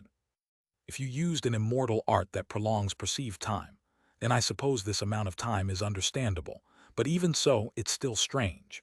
Are you really human? If you used an immortal art that extends perceived time, then what emerged should still be human. So why in the world would something like that candle dragon race emerge? With an expression that says he can't understand it at all, he prods at the energy of the immortal beast true blood. As he continues to observe the energy, his eyes suddenly light up as though he's discovered something. This, I see, there's something abnormal. What do you mean by abnormal? A transformation has occurred. A transformation? What kind of transformation? His eyes gleam as he carefully examines the energy of the immortal beast true blood. Nearly 900 times. No, about 1,000 transformations have been made to your true blood. I don't know what happened, but your true blood bears traces of cycles of time, life, and death being imposed upon it. About 1,000 times. As a result, it seems your true blood has transformed from being human to something as far removed as the candle dragon race. Does anything come to mind? I let out a low groan. Immortal beast true blood is a type of information in the form of blood. It is something that infuses the history of the subject into heaven and earth spiritual energy, granting power. My immortal beast true blood has undergone at least 998 mutations due to regression, and as a result, it seems I have transformed from the human race into the candle dragon race bloodline. I do have some guesses, but I will study it more thoroughly later, that is, if I survive the end. Do as you please, then there's nothing else you need to ask, right? No, thank. Then get lost. There are too many beings entangled with you, so I have no desire to face you. But before I realize it, I find myself transported to the next planet under Jinlugok's yell. It seems Jinlugok forcibly activated the path of stars to send me away. I smirk and quickly proceed along the path of stars, heading toward the lightning sacred sea. Later, if the opportunity arises, I'll need to study the bloodline factors of the Candle Dragon race stored in my world. It's clear that the Candle Dragon race is undoubtedly connected to my regressions. Quarvirung. As I arrive at the lightning sacred sea, I slightly furrow my brows. What in the world? The lightning sacred sea, until recently, had just been a ring finger-shaped dimension enveloped in a dimensional barrier. But now, true to its name, the entire ring finger-shaped dimension is ablaze with lightning fire. Quajijijijik. Multicolored and multi-shaped lightning rages like crazy, burning across every corner of the lightning sacred sea. Cohrial, do you know why the lightning sacred sea is in this state? Sururuk. Emerging from the darkness, Cohrial, cloaked in a dark red robe, shakes his head with a puzzled expression.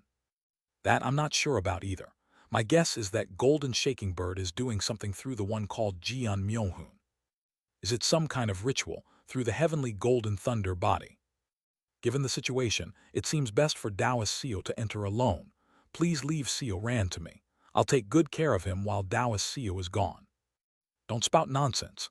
Either way, if I fail this time, Seo Ran will die because the end will come. If I don't fail, Seo Ran staying with me is better than leaving him with you. Ho ho, how dependable. As expected, it's better for Seo Ran to be with me. If I were to interpret Seo Atrial language, it would mean that keeping Seo Ran with me is more of a loss to him. After rescuing Jian Myohun and Kang Minhee, I'll have to find out why he's so obsessed with Seo Ran. Now then, we shall enter the lightning sacred sea. Use all your power to create an opening. Understood, then I wish for a safe return.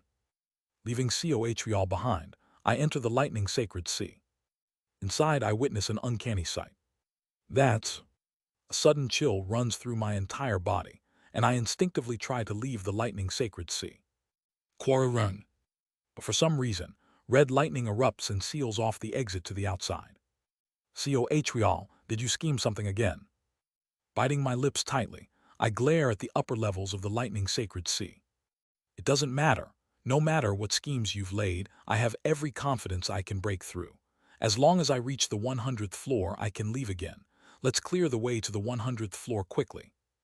On the first floor of the Tower of Trials, I turn my gaze to the hundreds of millions of chi-gathering stage thunder beasts. The thunder beasts are all kneeling, hands clasped together and assumed in a posture as if they are praying to someone. The sight inexplicably reminds me of a past nightmare, but I shake my head.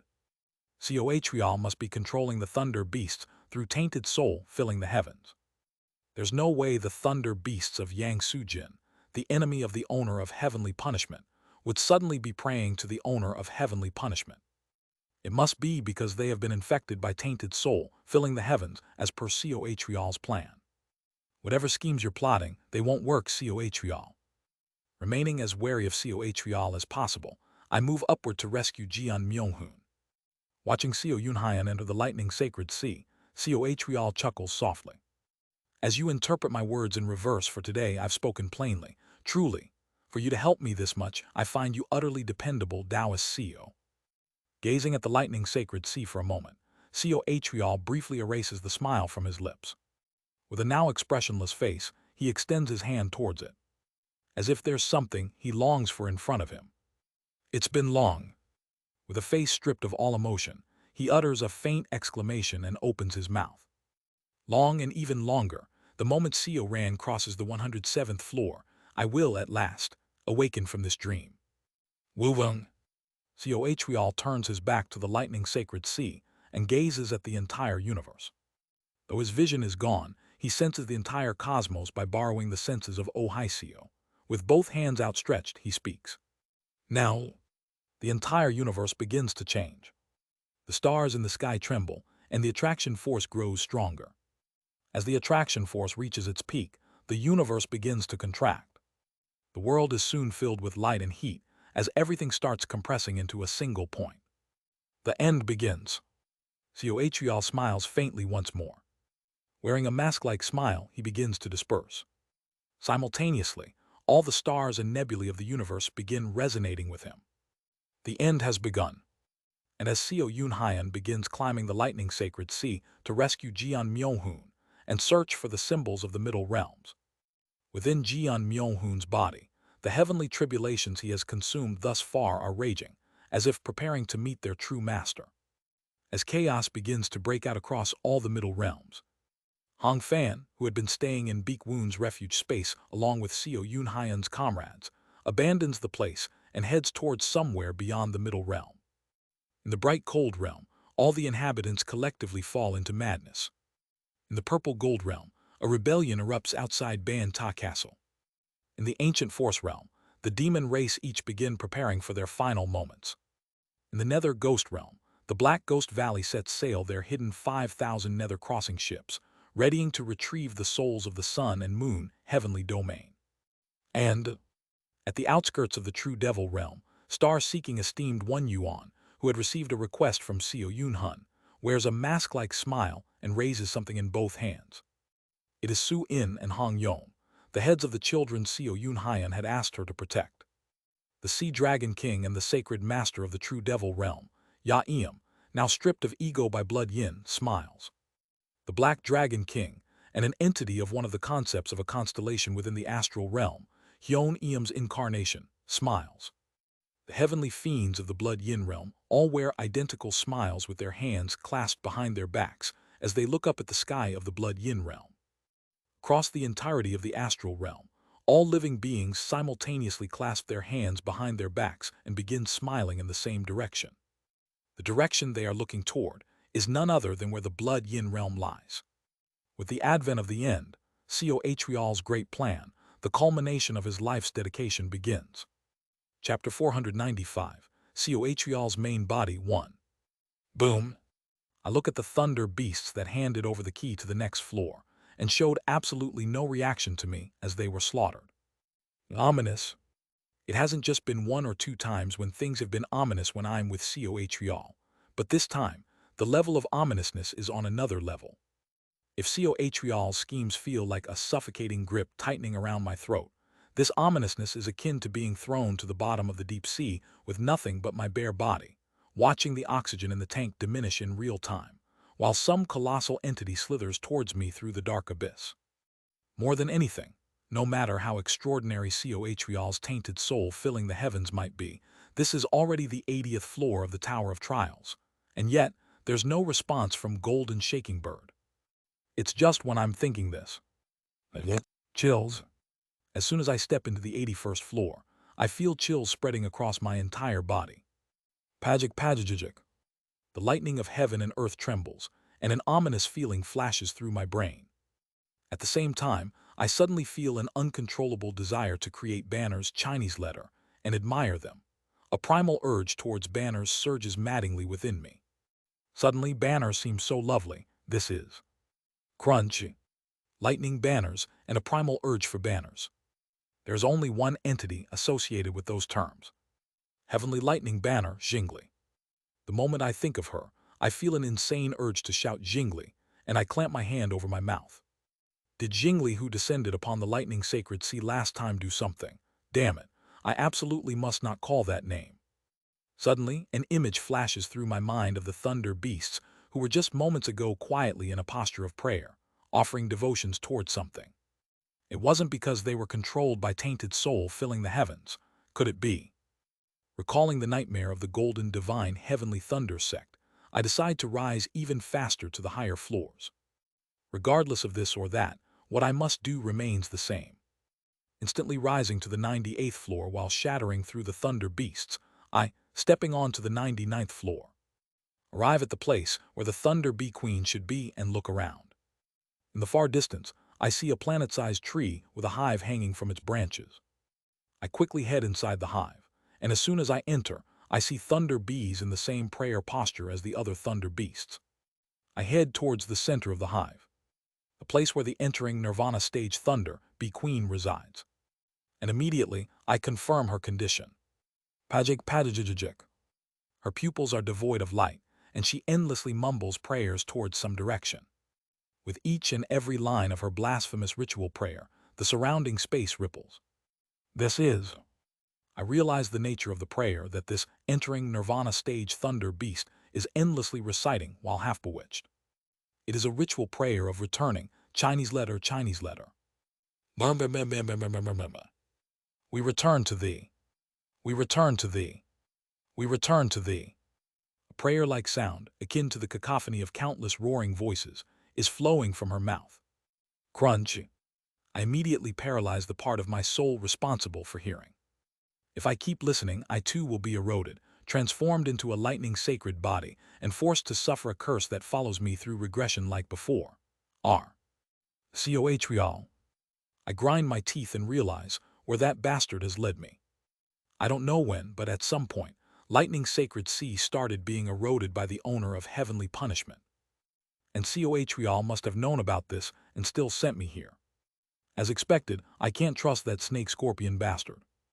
Grinding my teeth, I briefly contemplate. Then I come to a conclusion. For now, I'll still continue rescuing Jian Myohoon. Regardless, the end is coming soon. I have to try something before that happens. Moreover, the fact that Golden Shaking Bird kidnapped Jian Myohoon and showed no concern for the end might mean it's possible to avoid it in the lightning sacred sea. Therefore, preparing to flee from here recklessly would only be a poor move. Retreating now would be the worst decision. I need to push through and find Jian Myohoon. Even in the worst-case scenario, I can always call upon the Sword Spear Heavenly Lord. Resolving myself firmly, I reach out towards the Thunder Bee Queen. Piercing into the area where her heart should be, I pull out the key to the 100th floor from within her body. Pazazasa. In an instant, the door to the 100th floor opens, and a familiar scene comes into view. It is the Great Desolate Path. A massive celestial sphere like Yongxun floats in the sky, moving about. This is the 100th floor, and Wulong. I close my eyes and expand my consciousness. At the same time, a halo appears behind my head. It is a wheel-shaped halo. Through rotation, I'll locate the entrance to the hidden space. Up until the star-shattering stage, one is still a star or constellation, in other words, a tangible object. But from the sacred vessel stage, one begins to transcend tangible objects. Now my main body is the rotating flow. I have become a part of the universe's flow itself. Qiyang. Are you there? Unleashing mental speech, I throw a fist towards a point in the void. Quang. The space crumples, shaking the entirety of the 100th floor. Crack. In an instant, I create an entrance leading to the 101st floor and step through. Payet. This place I see. I realize I'm now outside the Tower of Trials. Below me lies the enormous Tower of Trials, and further below stretches an endless blue great sea. Above, the sky unfolds like an infinite blue dome sky. This is the 101st floor of the lightning sacred sea. Though it's called the 101st floor of the Tower of Trials, in reality, it's just a space that gradually grows further away from the tower's center. It's not really a next floor in the traditional sense. I scan my surroundings, staying on high alert in case Golden Shaking Bird ambushes me. Fortunately, Golden Shaking Bird doesn't make any moves against me. She might already be busy, preparing against the erosion of heavenly punishment. If that's the case, onward to the next floor. Quang. I break through the door to the 102nd floor again. When I reach the 102nd floor, the Tower of Trials appears even smaller. From its previous towering size, it seems to have shrunk to the size of a 2-story building. And the endless great sea that had stretched to infinity now seems to reveal its distant edges. Not here either. Crack. 103rd floor. The Tower of Trials has now shrunk to the size of an adult man's body, and the great sea where the tower once stood has become a small pond. The surroundings are shrouded in strange mist, and nothing beyond the mist can be sensed. Step. Beyond the mist lies the 104th floor. Recognizing this, I walk towards the mist, trying to move through it. Yet no matter how far I walk, I realize that I am not distancing myself from the Tower of Trials at all. I see, it may seem like a trivial space, but, in reality, is it compressing a distance spanning hundreds of millions of light years. However, I have no intention of struggling over such trivial matters. Weiyang. I activate the wheel floating behind my head. The name of this wheel Chinese letter is still unknown to me. However, what's certain is that this wheel is a type of a powerful immortal art. And the ability of this wheel is precisely rewrite Chinese letter, the power to temporarily reset phenomena as I perceive them. Of course, this is only a fragment of the true authority wielded by the wheel, but for now, it is more than sufficient. I declare, rewrite the space before my eyes. Ki-rirarek. The wheel begins to spin. Simultaneously, the mist before me dissipates, and I instantly arrive at the 104th floor. As I thought, this is the 104th floor. Emerging from the mist, I find myself in a familiar garden. Looking back, I see the small stone pagoda in the shape of the Tower of Trials, situated in a small pond. This is the management space of the lightning sacred sea, where Golden Shaking Bird had first brought me. Remaining cautious of Golden Shaking Bird, I examine my surroundings. Not here either. She is not here. I rise to the pavilion where Golden Shaking Bird once guided me. I don't sense her presence anywhere in this entire garden. That must mean she's on the next floor. Closing my eyes briefly at the center of the pavilion, I am able to perceive the entirety of the lightning sacred sea. I see, are these the methods to proceed to the next floors? Within the pavilion, I discern the methods to proceed to the 105th floor, 106th floor, 107th floor, and finally, the 108th floor which Coh mentioned. After grasping these methods, I exit the pavilion and draw forth attraction force. Kugaguguk. With attraction force, I tear open a crack in the void and leap into it. The method to proceed to the 105th floor is to ascend from the 104th floor. Just like ascending to the middle realms, I grab hold of a massive attraction force from within the crack in the lightning sacred sea and cling to it. Unlike true ascension, the ascension within the lightning sacred sea is brief. Payet. This place is. Looking below, I see a vast continent stretching beneath me. Fields of red poppies are blooming profusely throughout the land. And in the center of that continent lies the garden where I had just been moments ago. Turning around, I see a sacred immortal palace floating in the air with faint lightning flowing around it. The lightning consists primarily of two colors, red and gold. What's peculiar is that the red lightning blooms into the shape of poppies in the void before vanishing. This palace isn't the end. I see stairs at the back of the palace, leading to an even farther and higher sky, and confirm what lies at the end of those stairs. At the very end of the stairs is another immortal palace, where only red lightning courses. I recall the knowledge I acquired about each floor in the 104th floor pavilion, the management space of the lightning sacred sea. That place is the 106th floor, and it was said that Yang Sujin's treasure vault can be reached by passing through the poppy fragrance labyrinth, Chinese letter, within the 106th floor. I step into the 105th floor, the immortal palace of red gold lightning.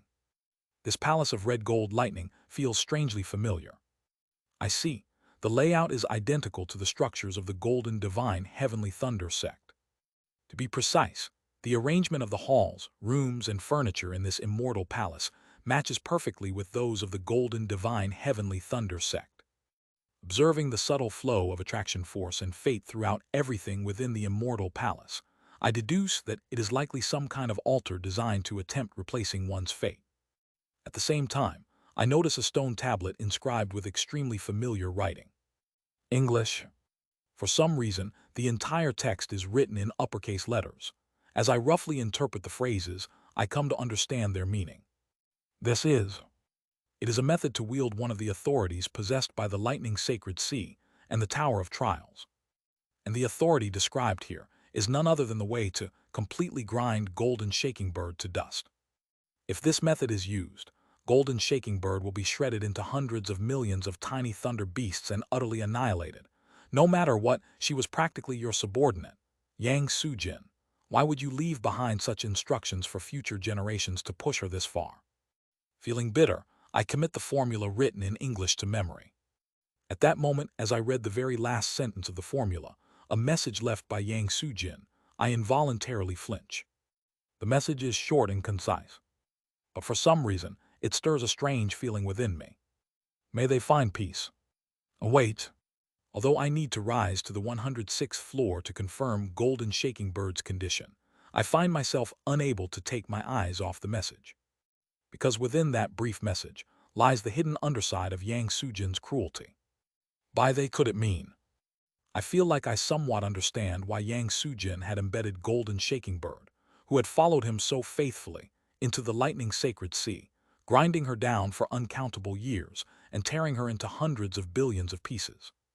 After staring at the stone tablet for a moment, I leave the immortal palace of red gold lightning and head to the immortal palace of red lightning. I rise to the 106th floor. Pajik pajajajajik. As I approach the 106th floor, the ominous feeling weighing heavily on my shoulders grows even stronger. Padajajajajajajajik. In front of the red lightning immortal palace. I hesitate for a long time, debating whether or not to open the palace door. Beyond this door, I feel an inexplicable and overwhelming sense of foreboding. It's possible that Jingli has descended here directly. Golden Shaking Bird may have been captured by her, which would explain why she has been unresponsive to me until now. After regulating my breathing for a while in front of the red lightning palace, I push the door open. Even if Jingli herself is really here, I must save Jian Myohoon. Kwajijijijik. The door opens. Then the very next moment, I see a terrifying monster bursting out from within. Kyya.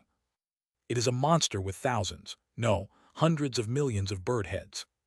The monster with bird heads and erupting lightning scrambles out of the red lightning palace in a panicked frenzy, fleeing somewhere as if consumed by terror.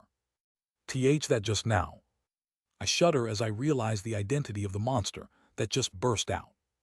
The aura emanating from that creature unmistakably belongs to Golden Shaking Bird. What's this? Golden Shaking Bird turned into a monster and ran off as if she had seen something she shouldn't have. Tension builds within me as I cautiously step further inside. Then I see it. Within that place, Jian Myohoon is present. Jian Myohoon, sitting calmly in a lotus position with his upper garment removed, meets my gaze. His hair has grown even longer than before. In fact, his hair half covers the inside of the red lightning palace, which looks like a bed chamber. Jian Myohoon, are you all right? Are you unharmed? At my words, he smiles faintly. That serene smile, uncharacteristic of Jian Myohoon, makes me feel an unsettling foreboding. Usually, this kind of expression only appears when infected by cohreal. Have you perhaps been possessed by someone? Who are you? At my question, he smirks and rises from his seat. Padajijik. The surrounding lightning surges around him, and his long hair shortens. Is this okay now? If it's the image from the memory, isn't this the most appropriate? I am Jian Myohoon. Then, what is it that you treasure most? What I treasure most? That would be the heavenly lightning banner of the Golden Divine Heavenly Thunder sect that Golden Divine stole and set up as the divine artifact, wouldn't it? Even nonsense has its limits. Bujaduk. Grinding my teeth, I glare at the figure before me. What Jian Myohoon treasures the most is Jin Sohei's hand, not something like the heavenly lightning banner. Who are you? Are you an entering nirvana true person? No, that's not it. Are you a comrade thunder beast of Golden Shaking Bird? Get out of Jian Myohoon's body immediately. Even as the sense foreboding from the entity in front of me feels like it's paralyzing my mind, I resist with all my might and shout at him. A comrade thunder beast of Golden Shaking Bird, huh? I've heard it here and there, but you truly have a talent for entertainment. What? Pajajik. In the next moment, Jian Myohoon appears right in front of me, gripping my mouth roughly and lifting my body off the ground. I struggle about to escape his grasp, but I quickly realize it's impossible to break free. Golden lightning crackles from Jian Myohoon's eyes as he smiles faintly. How unpleasant. A mere bug dares to use this immortal. Just what is he? I'm taken aback, but one thing becomes clear. The being before me is, at the very least, at the rank of true immortal. Kugagugaguk. This isn't Jian Myohoon's grip strength. It's when I'm shocked and desperately trying to come up with a way to escape this predicament. Thud. The entity possessing Jian Myohoon's body suddenly lets go of my face. I collapse to the ground in front of him, coughing violently as I kneel. His rank, it's too vast, to the point I can't possibly resist. Yet the most terrifying thing is that the rank this entity just displayed wasn't even a fraction of his full power. The entity possessing Jian Myohun briefly looks down at his own hand, then smiles faintly. I've been had, that one, in the end orchestrated it so that this immortal would arrive at that place. Their prophecy surpassed this immortal. Haha, with their strength alone it would have been impossible. They must have borrowed the strength of the oldest one. Muttering these cryptic words, he clicks his tongue and speaks. As the resurrection is still incomplete, this immortal's fate shall be left in your hands for now. Do as you please. I will find my own way out. Who is the distinguished one, and what do you mean by what you just said? There's nothing to be curious about. That grotesque thing lodged in your chest will soon tell you everything anyway. Just do as you please. After finishing those words, he sits in a lotus position before me, closes his eyes, and completely hides its aura. I watch him for a moment before speaking. I must save my comrade Jian Myohun. I don't know who the distinguished one is, but you are probably a true immortal similar to the heavenly lightning banner or golden shaking bird. It seems you intend to take over my comrade's body, but I cannot allow that. Therefore, no matter what it takes, I will reclaim my comrade's body. Thud. I place both hands on his shoulders. Surprisingly, he does not resist. No, it seems he doesn't even have the energy to resist. Did he say being in the middle of resurrection? He must be unable to use his strength temporarily while resurrecting inside Jian Myohun's body. Being unable to resist. Was the do-as-you-please genuine? I can't tell, but regardless of whether it is or isn't, what I must do is already decided. After observing him for a moment, I hoist Jian Myohun's body over my shoulder and head towards the red lightning immortal palace. I make my way to the center of the red bed chamber. The closer I get to the center, the stronger the scent of poppies becomes. They said that passing through the poppy fragrance labyrinth would lead to the treasure vault of Yang Sujin. Because entering was not allowed for Golden Shaking Bird, she never reached there before. But the moment I arrive at the entrance to the poppy fragrance labyrinth, I immediately realize that I have the qualification to enter.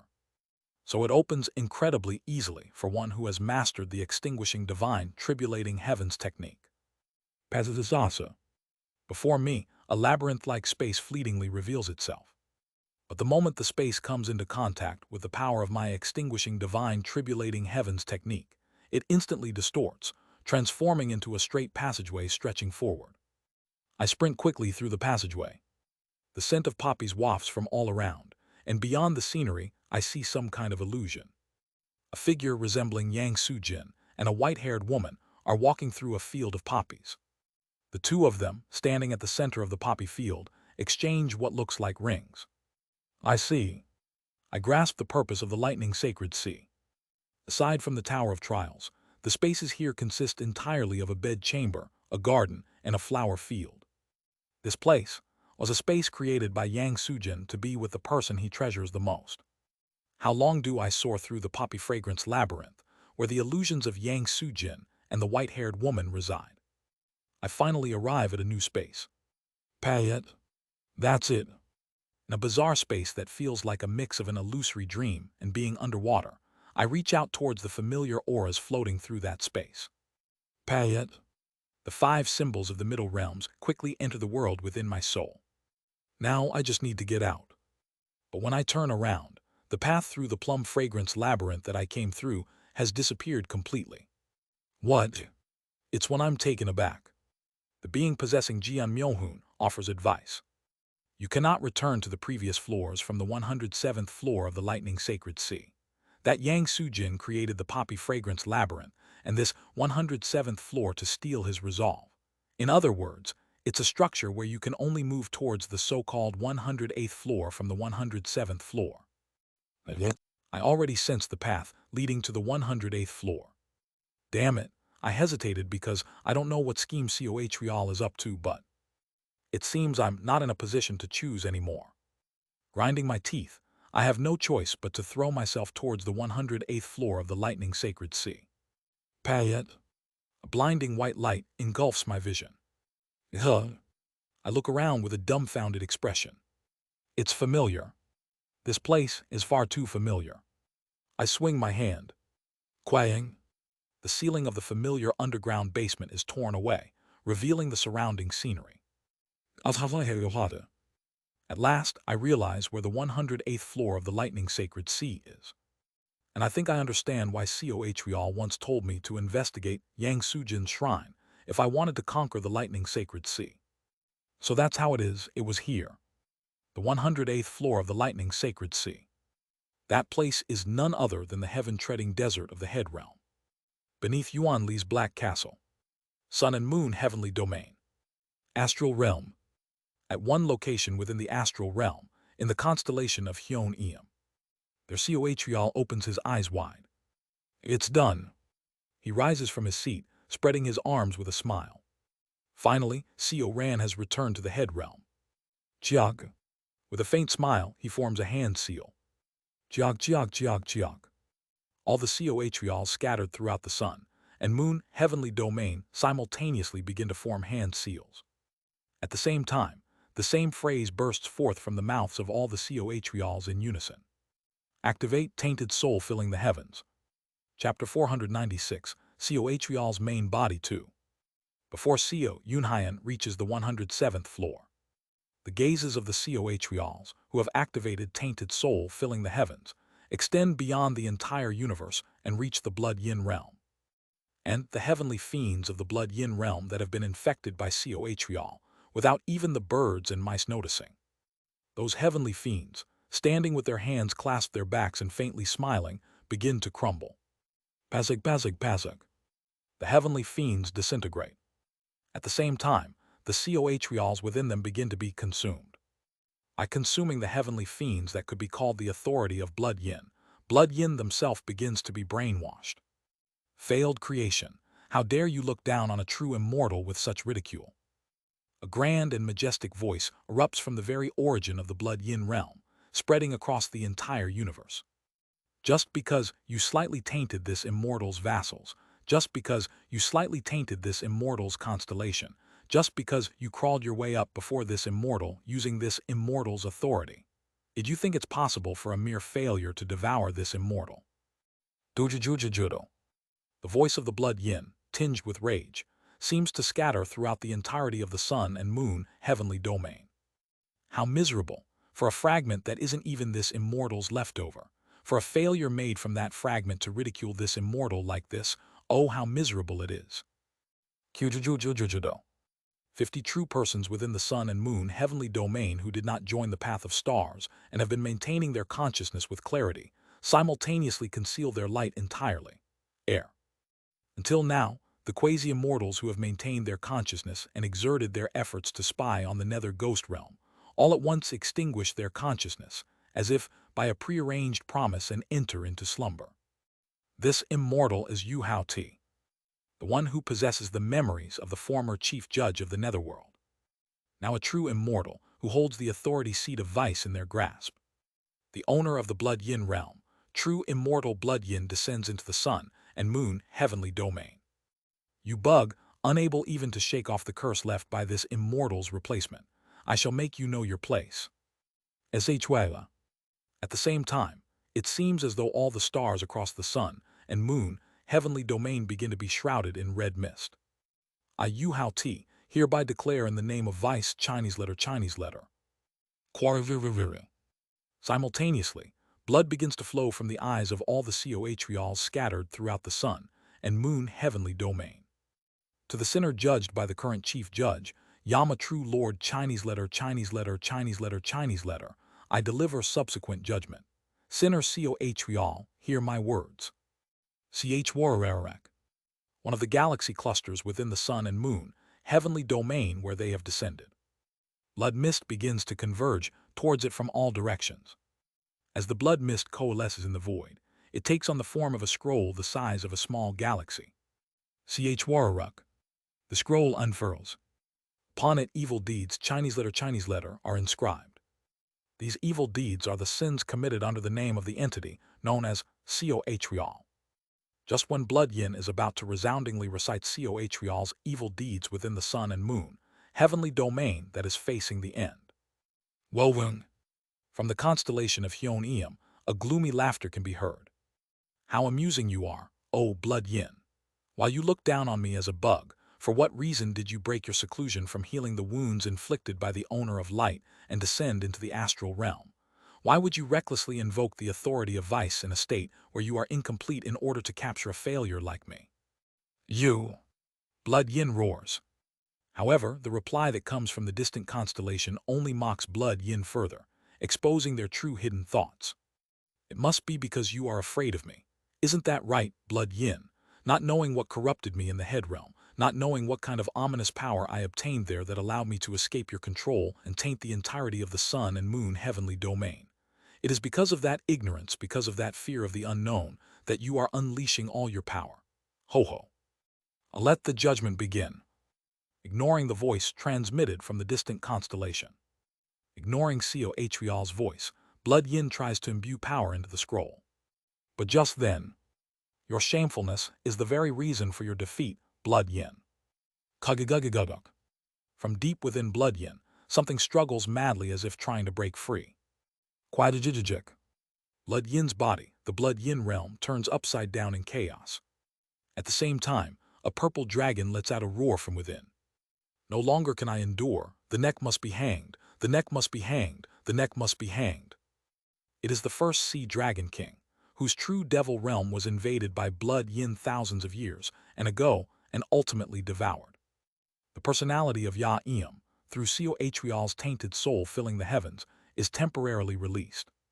Payet, a man clad in dark red robes and adorned with dark red horns, appears right in front of Blood Yin, with a gentle smile gracing his face.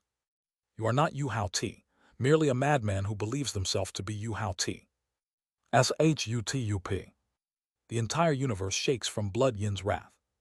Yet despite their rage, the man with the gentle expression before them, Cohrial, remains beyond their reach. It is because of the purple dragon rampaging within their body. Yet despite it all, you made countless vile efforts to become Yu Hao Ti. For example, to sever the name that lofty dragon and Saeum carved into your soul, you combined the informational body of Black Dragon with lofty dragon's power to create Hyun-Eum. By cutting away the contradictions, Chinese letter, buried deep within your soul, those that deny your very existence, you turned them into the fragment of Hyun-Eum and created another clone, Ya-Eum, an entity independent of the Black Dragon. Ho ho ho hu hu hu hu. Don't you think it's laughable, vile, utterly vile? That Ya-Eum you severed was in the end Yu Hao Ti's dignity, Chinese letter that resided within you. Disgusted by how vile they had become and harboring rebellious intent toward you, Blood Yin, that Ya-Eum is Yu Hao Ti's heart demon. I am Yu Hao Ti's dignity. Ya-Eum is ultimately a part of this immortal, because this immortal is Yu Hao Ti. Then, regarding the shout involving them, a response comes from Ya-Eum raging within Blood Yin. Shut up, Yu Hao Ti is dead. You are Blood Yin and I am merely Ya-Eum. Please just stop now. Please stop these vile acts and stop desecrating the noble Yu Hao Ti of the past. Please just hang yourself. I am Yu Hao Ti. Dujujujujudo. Crimson energy emanating from Blood Yin wildly engulfs the surrounding galaxies. It's as if the entire universe is about to face destruction because of their thrashing. Do you think the likes of you can defeat this immortal who holds the authority seat of vice? Do you think you bugs can stand against Yu Hao Ti, the highest confidant of the oldest one, who stands at the zenith of the 3,000 great thousand worlds? I am Yu Hao Ti, undeniable by anyone the great. It's at that moment. Cohrial smiles faintly and pulls something from his robe. Chief Judge is none other than I. Seeing what Cohrial has revealed, Blood Yin stops thrashing and stares wide-eyed. What Cohrial has taken out is none other than the heavenly lotus fruit. Specifically, it is the true heavenly lotus fruit that Seo Yun-Hyan had sent to Kang Min-hee's possession. It is the fruit of true immortals that Cohrial had obtained by intervening in Kang Min-hee's advancement ritual. Cohrial smiles faintly and forms a hand seal. Curse of tainted soul killing site. From his hand, a devilish spell that reveals the truth the opponent most refuses to accept, through the traces of soul and history bursts forth. Pazazazug. As the heavenly lotus fruit crumbles into pieces, it projects a scene from a distant place into the space before them. And beyond that scene, Blood Yin locks eyes with someone resting under the shadow of a melia tree. I am Yu Hao Ti, Yu Hao Ti. The presence beneath the Melia tree begins to speak. Simultaneously, Ya-Eum, who has been rampaging inside Blood Yin, begins to expand crazily and wreaks utter havoc as if about to devour the entirety of the Blood Yin realm. Blood Yin's true body begins to collapse.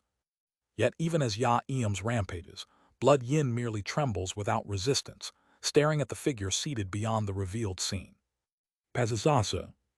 Moments later, the scene projected beyond the heavenly lotus fruit, summoned by Cohrial through tainted soul killing site, shatters. And Blood Yin begins to wail. Alia Uia Galia. As if struck by a shock so severe it shatters the mind, they wail and thrash about uncontrollably as if gone insane. Quarvirung. In the Blood Yin realm, Ya-Eum suppresses Blood Yin's convulsions while shedding tears alongside them. Pitiful one, let us fall asleep now. Cohrial will lull us to sleep. Cause and effect, was that not the favorite saying of Yu Hao Ti? We are merely reaping the results of the evil deeds we have sown. Kagagugugu. Cohrial's lips stretch into a grotesque smile. Soon after, Cohrial begins to expand his form as he faces the half-mad Blood Yin. The darkness of the universe begins to converge towards Cohrial. Having completely devoured the Black Dragon King Hyun-Eum, Cohrial descends before Blood Yin through Hyun-Eum's true body. Ya-Eum suppresses Blood Yin's body, while the enlarged wicked owner of tainted soul filling the heavens opens his mouth wide towards Blood Yin. Quajuduk. Just when Hyun-Eum sinks its fangs into Blood Yin's true body. Pazazasa. The darkness forming Hyun-Eum's body collapses, leaving behind only the 2,401 stars that formed the informational body of the Black Dragon King Hyun-Eum. Cohrial, consuming the personality of the Black Dragon King Hyun-Eum that he controls, begins to brainwash Blood Yin. A short time later, Kagagugugu. The Blood Yin realm's violent convulsions subside completely. Simultaneously, the Blood Yin realm compresses in size, and from one of the 2,401 stars' positions, an incarnation descends. The incarnation of Blood Yin is a man with a gentle face, clad in a dark red long robe. He bears the face of Cohrial. As expected of a true immortal, tainted soul filling the heavens will be released soon. Even after consuming the entirety of the Black Dragon King Hyun-Eum, a being with the resistance that will soon break free from the brainwashing. That is a true immortal. Though they raved madly while falsely claiming to be Yu Hao Ti, and even became perhaps the most disgraceful true immortal in Mount Sumeru, that is Blood Yin. Yet Cohrial merely smiles faintly, gazing somewhere far off with an expression utterly unconcerned. Well, it doesn't matter. Snap. Simultaneously, across all the middle realms, the esteemed ones residing within the middle realms begin to smile faintly in union. The sacred masters who were forming refuge spaces alongside the esteemed ones initially frown as if resisting, but soon start smiling faintly as well. Under the activation of Cohrial's simplified tainted soul filling the heavens, the entire sun and moon heavenly domain is instantly brainwashed. As expected, it's difficult with just the simplified version against sacred masters or esteemed ones. The sacred masters and esteemed ones, while it will take longer than Blood Yin, will probably still manage to free themselves from tainted soul filling the heavens within half a year or so. However, Cohrial shows no sign of concern. Now everything will soon end. Sururuk. A short while later, Cohrial emerges from a hidden spot within the constellation of Hyun-Eum and gazes toward the direction of the lightning sacred sea, a smile spreading across his face. His plan has all come to fruition. Ran has at last reached the head realm, a path truly long and seemingly endless. Cohrial smiles brightly and spreads his arms wide and murmurs, as if proclaiming to the entire universe. Activate tainted soul filling the heavens. Kagagugugu. At that very moment, the attraction force of the entire universe reaches its peak, and the universe begins to contract. The end begins, and the tainted soul filling the heavens that has infected the entirety of the sun and moon heavenly domain activates.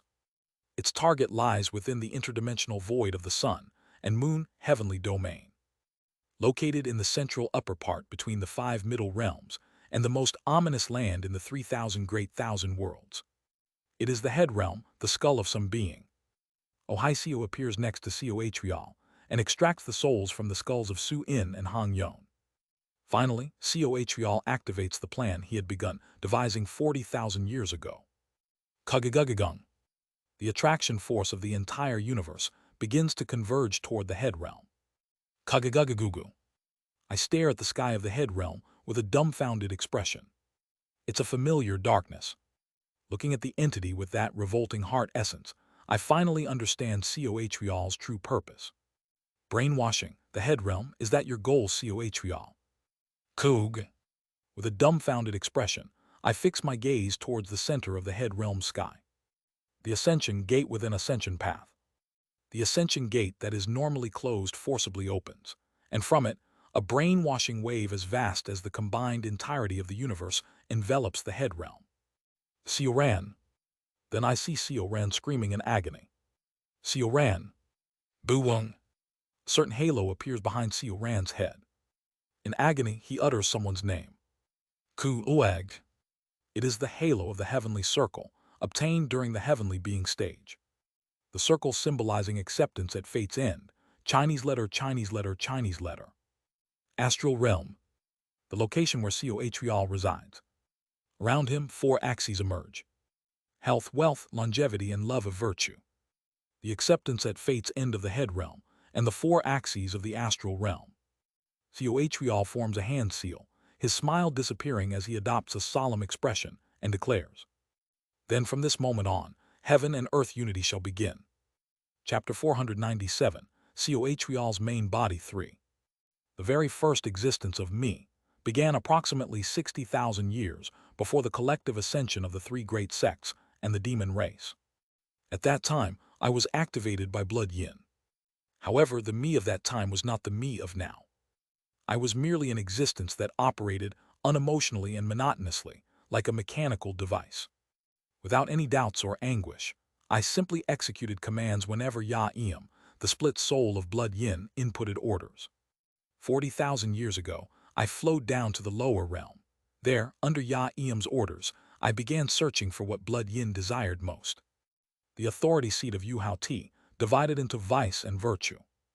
The other half of the seat of vice. I was essentially activated by blood yin to find it. However, the me of that time was not the me of now.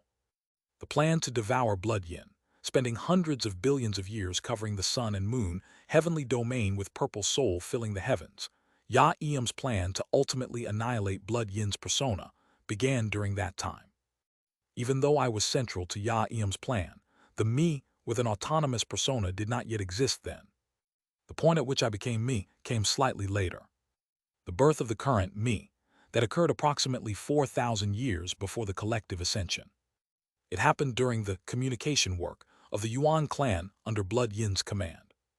At that time, the Yuan clan, through the sea dragon race, which bore Ya-Eum's bloodline, attempted to communicate with virtue, that is, the authority seat Chinese letter of good deeds. Together with the fragments hidden in the head realm, I was born as me. Born. Some may call that word a blessing, but for me, it's different. To me, birth is nothing short of the most horrific curse imaginable. From the moment I was born, I emerged in a place more wretched than hell itself. After experiencing a brief moment of happiness, I had to endure torment akin to that of hell. It was such unbearable agony that I had no choice but to disassemble and reassemble myself, transforming into a configuration devoid of heart. However, it was precisely because I endured that pain that I was able to be completely born. The true nature of me is none other than purple soul filling the heavens that reached the domain of immortal arts. As that purple soul filling the heavens merged with the fragments in the head realm and became corrupted, within that corruption, what arose from the mind being turned into configurations is none other than tainted soul filling the heavens. That is what I am now. An existence that from the moment of birth was someone else's immortal art, but an immortal art that came to possess a personality. In other words, I am ultimately an existence that is itself an immortal art, a sacred vessel. And not just any sacred vessel, but a type of innate Chinese letter sacred vessel. Yet, born in agony so unbearable that no mortal could withstand it, dismantling my own mind and heart and rearranging them into configurations to become tainted soul filling the heavens, I came to loathe the world with an indescribable intensity. Thus, within the flames of agony, hatred, and loathing that could set the world ablaze, I set a single purpose. Kagagugu. The sky is filled with brainwashing waves. Coatrial, just what are you? It was while I stand dumbfounded, staring up at the sky. Someone possessing Jian Myohun smirks and speaks. In my opinion, it would be best for you to quickly kill yourself. What do you mean by that? It's just that. This place is far too dangerous for anyone at the star-shattering stage and above. Since you're already inside the jaws, escape will be difficult. The brainwashing waves crash down with overwhelming force towards where we are. I hurriedly take Jian Myohun and Seo, ran on my back and flee. Payet. Using spatial movement, I instantly flee to the northern grasslands, but I flinch in shock. The massive waves of brainwashing energy that had struck the heaven-treading desert are now surging toward us. Is it chasing us? No, that's not it. They're heading towards the liberation seal. At those words, I step slightly aside from the trajectory of the brainwashing waves, which pass us by and head straight towards the northernmost end, where the serving command palace has appeared. Serving command palace, but why? No, wait, more importantly. Did you just read my thoughts? Living beings, even when completely free from the limits of their physical bodies, can't seem to shake the habit of thinking in electrical signals. Well, of course. Even if it's not electrical signals, as long as you haven't completely transcended yin and yang, it's possible to read them. It seems that, much like Jingli, who specializes in lightning, this being can read or manipulate the brain's electrical signals. If you're that extraordinary, please do something to help my comrade Seo Ran. What is happening to him? I turn to Seo Ran, who is suddenly projecting the heavenly circle of acceptance at fate's end behind his head, while screaming someone's name in an unintelligible pronunciation. At my words, that being briefly turns his face towards where Seo Ran is. For some reason, that being has his eyes closed and doesn't even spread out his consciousness domain, yet it feels as though he is perceiving Seo Ran through some other sense. The being who observes Seo Ran for a moment shakes his head. There's an immortal art protecting his mind and turning his whole being into an object. Yes, indeed. It's the immortal art Guak Am had cast on him, later repaired by Yu-O after it was broken. And Yu-O had mentioned that this immortal art would break when in the presence of a great existence. Wait, if that's the case. How unpleasant. A mere bug dares to use this immortal. I recall the words spoken by the entity possessing Jian Myohun's body. At the same time, I realized that Coatrial had a purpose in bringing me into the lightning sacred sea. I see. Coatrial had noticed something wrong with Jian Myohun in the lightning sacred sea. And inside Jian Myohun, someone is reviving. If I entered the lightning sacred sea with Seo Ran, he must have anticipated that the someone and Seo Ran would meet, causing the immortal art cast by Guak Am on Seo Ran to break. I now understand why the entity possessing Jian Myohun's body had said it was unpleasant. As if reading my thoughts again, the being's eyes glimmer as he smiles. You're a perceptive one. The immortal art cast on him has been broken. Thanks to that, it seems they're reconnecting. Are you saying Coatrial and Seo Ran are connecting? I take a deep breath and kneel before him. Please, if you are capable of repairing this immortal art, I beg you to do so and save Seo Ran. He is my comrade. As for your taking over the body of my comrade Jian Myohun, I will overlook it for now. Please, I implore you. How audacious, for now, you say. That is... No. I grip my teeth and glare at him. However, an unexpected reply comes from his lips. This immortal does not know such ancient immortal arts. Since it is an immortal art unknown to this immortal, it cannot be repaired. It is fundamentally impossible to grant your request. That, it's an immortal art that even the sacred master of the nether ghost realm can perform, so why? Qkuk Qyuhu, sacred master, nether ghost realm. As if finding something incredibly amusing from my words, he lets out a low laugh. Seeing as you keep spouting nonsense, it's clear you haven't yet realized your fate. Well, considering how many talentless fools only realize it when advancing to true immortality, it's not all that unusual. In any case, it's impossible for this immortal. By manipulating the electrical signals you mentioned earlier, is it not possible to help Seo Ran? Recalling how Jingli manipulated the electrical signals in the brains of the entire golden, divine, heavenly thunder sect to distort perception, I desperately plead with him. However, he shakes his head once again. In this place it is impossible. Pardon, what do you mean by that? You don't need to know. For now I will remain as hidden as a dead mouse here. He gazed far into the distance, towards the northernmost end where Coatrial's brainwashing waves are heading to the serving command palace. Then, glancing briefly to the right, he speaks. Aware of the light, no matter what you think, no matter what you predict, they are a sinister existence that surpasses imagination. This is the only answer I will give you. What's this, for some reason? It doesn't feel like he's talking to me. It feels as though his words are directed not at me, who is standing right next to him, but at someone else entirely. But I can no longer ask him anything. Pazazek. Jian Myohun's body begins to distort as if becoming yin and yang themselves, disintegrating into tens, hundreds, thousands of Tadi symbols before scattering everywhere. Atria. A wind blowing westward carries the traces of yin and yang far off into the western distance. The traces of yin and yang seem to distort towards the western end, where the main sect of the golden divine heavenly thunder sect is located, and then vanishes into the void. I grip my teeth as I stare briefly at the spot where he vanished. What a completely useless existence. In the end, all he did was steal Jian Myohun's body and flee somewhere without offering any help to Seo Ran. Although I'm furious that Jian Myohun's body was taken, for now, I focus on Seo Ran, gripping his shoulders and shaking him, trying to do anything to help. Get a hold of yourself, Seo Ran. Remember, you are Seo Ran, don't lose yourself.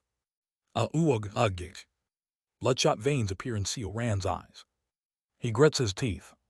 He clenches them so tightly that blood flows from his gums. Kagagugu. In the distance, the serving command palace begins to move. From the serving command palace, saturated with Coatrial's brainwashing waves, an immense flood of brainwashing waves starts to amplify. What? The brainwashing waves literally begin to engulf the entire sky. Seeing this, I realize something. The spell formation that is at the very top of the serving command palace, is it that? Then I recall the ritual locations Coatrial had revealed during the 15th cycle. Ascension Path, Black Castle Serving Command Palace, and Sea Dragon Palace. That bastard had definitely said that he had already conducted the 4-axis advancement ritual in those places. And the Sea Dragon Palace unmistakably has a structure designed for some sort of ritualistic purpose. Coatrial's brainwashing waves emanated from the Ascension Gate on Ascension Path, pierced through the Black Castle, and headed towards the Serving Command Palace. In that case, the next destination must be Sea Dragon Palace. There's no other place it could be. If I want to save Seo Ran, I need to stop whatever Coatrial is doing. Just as I attempt to pull Seo Ran back into my domain, I suddenly sense an overwhelming surge of resistance and realize that Seo Ran is not entering my domain. What? Why isn't he suddenly entering my domain? I'm taken aback, but now is not the time to dwell on it. Hastily holding Seo Ran, I use the ground shrinking technique. It's then. Quadidung. Q-hug. Thud. One moment we are in the northern grasslands, but the next, we are hurled into the heaven-treading desert, directly beneath Ascension Path. Normally, we should have directly reached the Sea Dragon Palace. The ground shrinking technique was cancelled, this is. I understand what's happening. My instincts are rejecting the use of any spells. From the deepest depths of my unconsciousness, a sense of repulsion rises. In the head realm, spells must not be used. Why, what is the meaning of this? My instincts are warning me to not use spells in the head realm. Ridiculous, I don't have time right now. My consciousness trembles from me, forcibly trying to cast a spell. But just then, crack, QAya. I clutch my head and collapse on the spot. Hyoyaks Hyuk. My conscious domain begins to rampage. Simultaneously, my consciousness begins to read the surroundings uncontrollably. As heaven and earth spiritual energy reverses, the scene of the heavenly treading desert. The history of Ascension Path begins to be read. And among the scenes of history of Ascension Path, one image etches itself into my mind. Esteemed One, Star-Shattering Stage.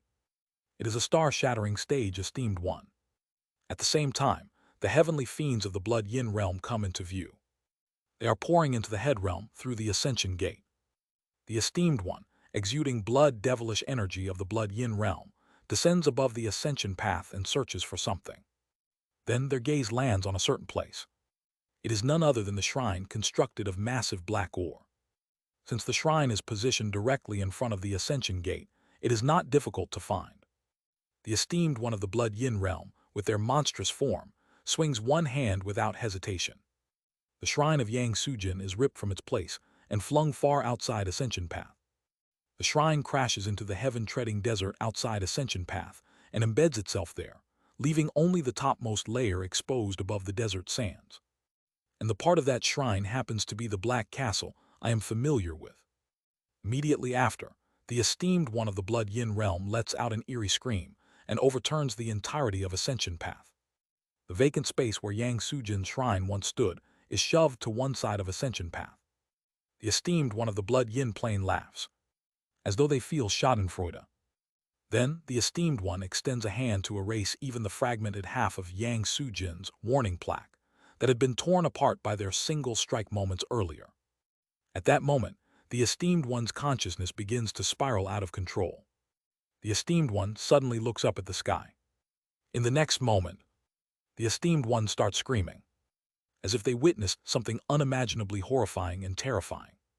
The same esteemed one who had just violently ripped Yang Sujin's shrine apart now weeps like a child, clutching their head and trembling with pain and despair. Their figure looks as if they had gazed upon something unbearable and gone insane. Payet. Kuyok heyuk hyok. It's only now that I understand why my instincts have been warning me. I withdraw my consciousness domain entirely and lower my gaze, refusing to look directly at the sky. In my opinion, it would be best to quickly kill yourself. It's just that. This place is far too dangerous for anyone at the star-shattering stage and above. I now understand why a being presumed to be a true immortal kept their consciousness domain contracted and their eyes tightly shut. I must not look, I must not use any power. The current me absolutely cannot do such things. I realize I must not recklessly peek at the sky of the head realm, expand my consciousness domain, or use any spells. Doing so could lead to an end more miserable than death. If that's the case, then Seo Ran. I carry Seo Ran on my back.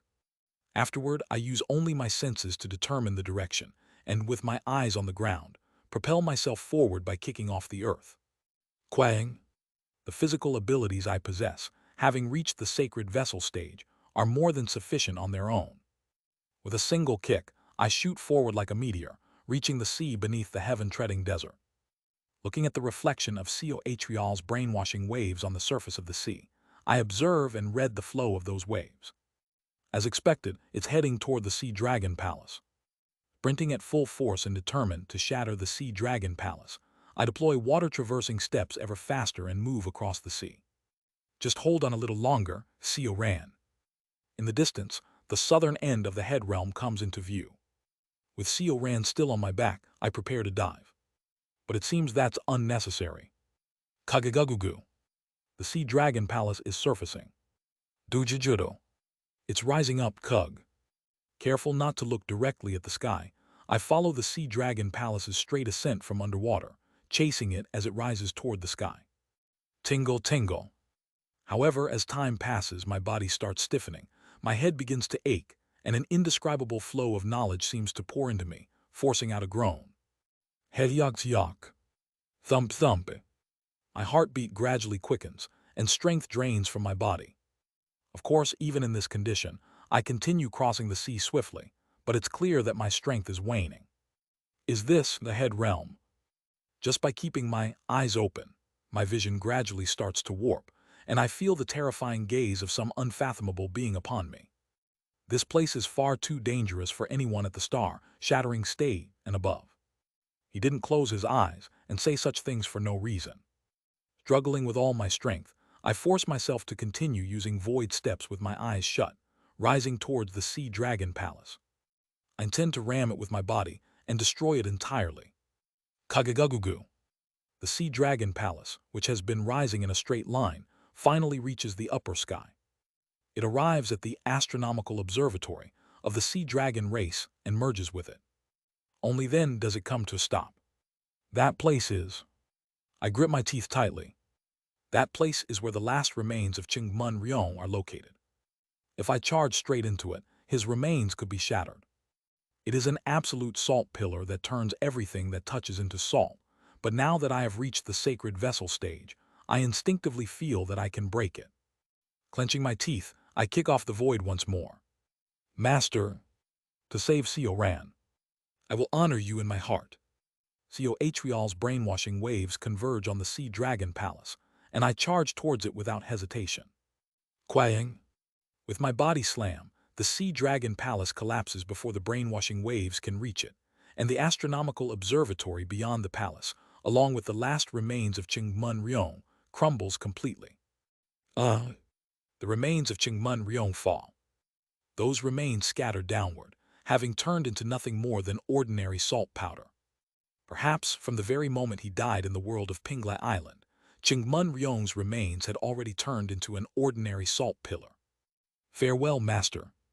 I silently pay respects and turn to shout at Seo Atrial's brainwashing waves. Stand down, snake scorpion bastard. Your objective has already been blocked. Kagagagugu. At my shout, the surrounding space trembles. Drip. Blood begins to trickle from my 7 orifices. It's because I deliberately mix spells into my voice, even at the cost of taking damage. Revealing the authority of the sacred vessel stage, I block Seo Atrial's brainwashing waves. Weeyang. A wheel manifests behind my head. Quickly as possible, I will block Seo Atrial and escape from the head realm without looking at the sky. For now, that is the best course of action. I declare, your spell shall be rewritten. Kiyaving. I have faced Seo Atrial's brainwashing waves multiple times before. My understanding of his tainted soul filling the heavens is sufficient, and this immortal art is one that temporarily reconfigures from what I understand. Therefore, I can manipulate it. Return. Then a whisper that I cannot possibly deny echoes in my ears. To your origin. It is a voice that sounds all too undeniably correct. Redirecting Seo Atrial's brainwashing waves back to Seo Atrial's origin. That is the best method to block Seo Atrial, who has surged right up to my very eyes. Such a stream of thought surfaces in my mind, and the logic behind it is flawless. Thus, I unconsciously follow that whisper and repeat the words aloud. To your origin. At that moment, Parrot, Seo Atrial's brainwashing waves suddenly begin to plunge straight into Seo Ran, who is on my back. Seo Atrial's brainwashing waves pierce directly into Seo Ran's body. Then, as those waves pass through Seo Ran entirely, the location where the Sea Dragon Palace once stood, it pierces through the southern end and exits beyond the head realm. Immediately after, the entire world turns blindingly white. I feel as though my mind is clearing for some reason. Dujujujudo. It seems as if earthquakes and tsunamis are occurring throughout the entire head realm, and a crack suddenly appears across the entirety of the sky. Simultaneously, the phenomenon of the world turning white intensifies, to the point where I can now only see those who are right next to me. Atria. As I fall to some unknown place, I find myself face to face with Seo Ran, who, for some reason, is shedding tears. Why are you crying, Seo Ran? I finally remember. He speaks. I remember who the woman in my memory is. He had definitely said that ever since Pinglai Island, a certain woman began coming to mind. Who is it? It's... At first, I thought Seo Ran might be recalling someone from Kang Min-hee's memories, since he had taken on Kang Min-hee's role. Later, the possibility arose that he might be Yu-Oh's child, so I wondered if it could have been Yu-Oh. But it is only now that I finally understand exactly who Seo Ran found yearnful, bothersome, annoying, and yet wanted to possess. A woman named Oh Hi Seo, but I do not know who this person is. I suppose so. Clench. As I fall with Seo Ran to some unknown place, I grit my teeth.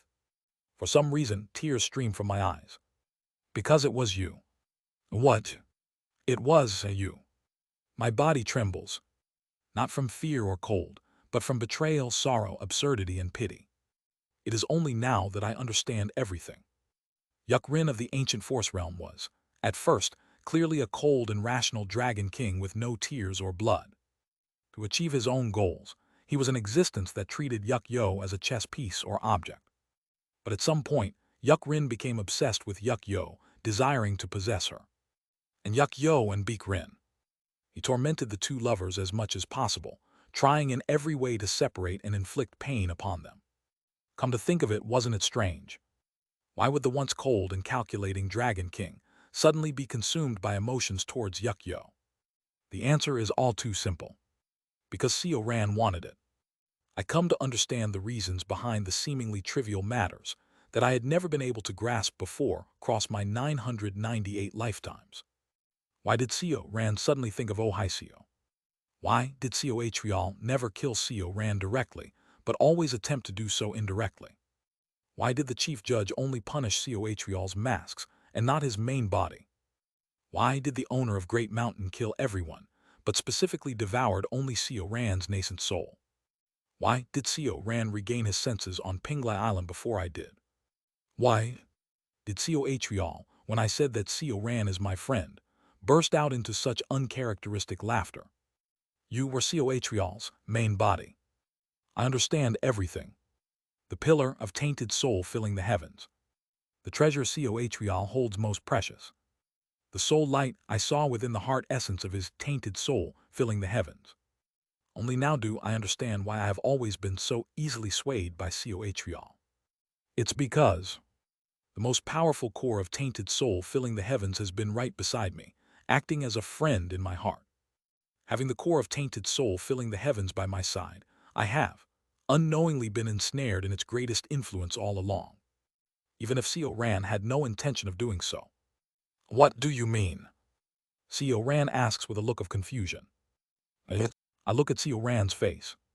If I kill you, I can stop Seo Atrial's conspiracy, because you are Seo Atrial's greatest weakness. However, tears stream down my face as I grip my teeth. I can absolutely not kill Seo Ran. Therefore, I absolutely cannot kill Seo Atrial.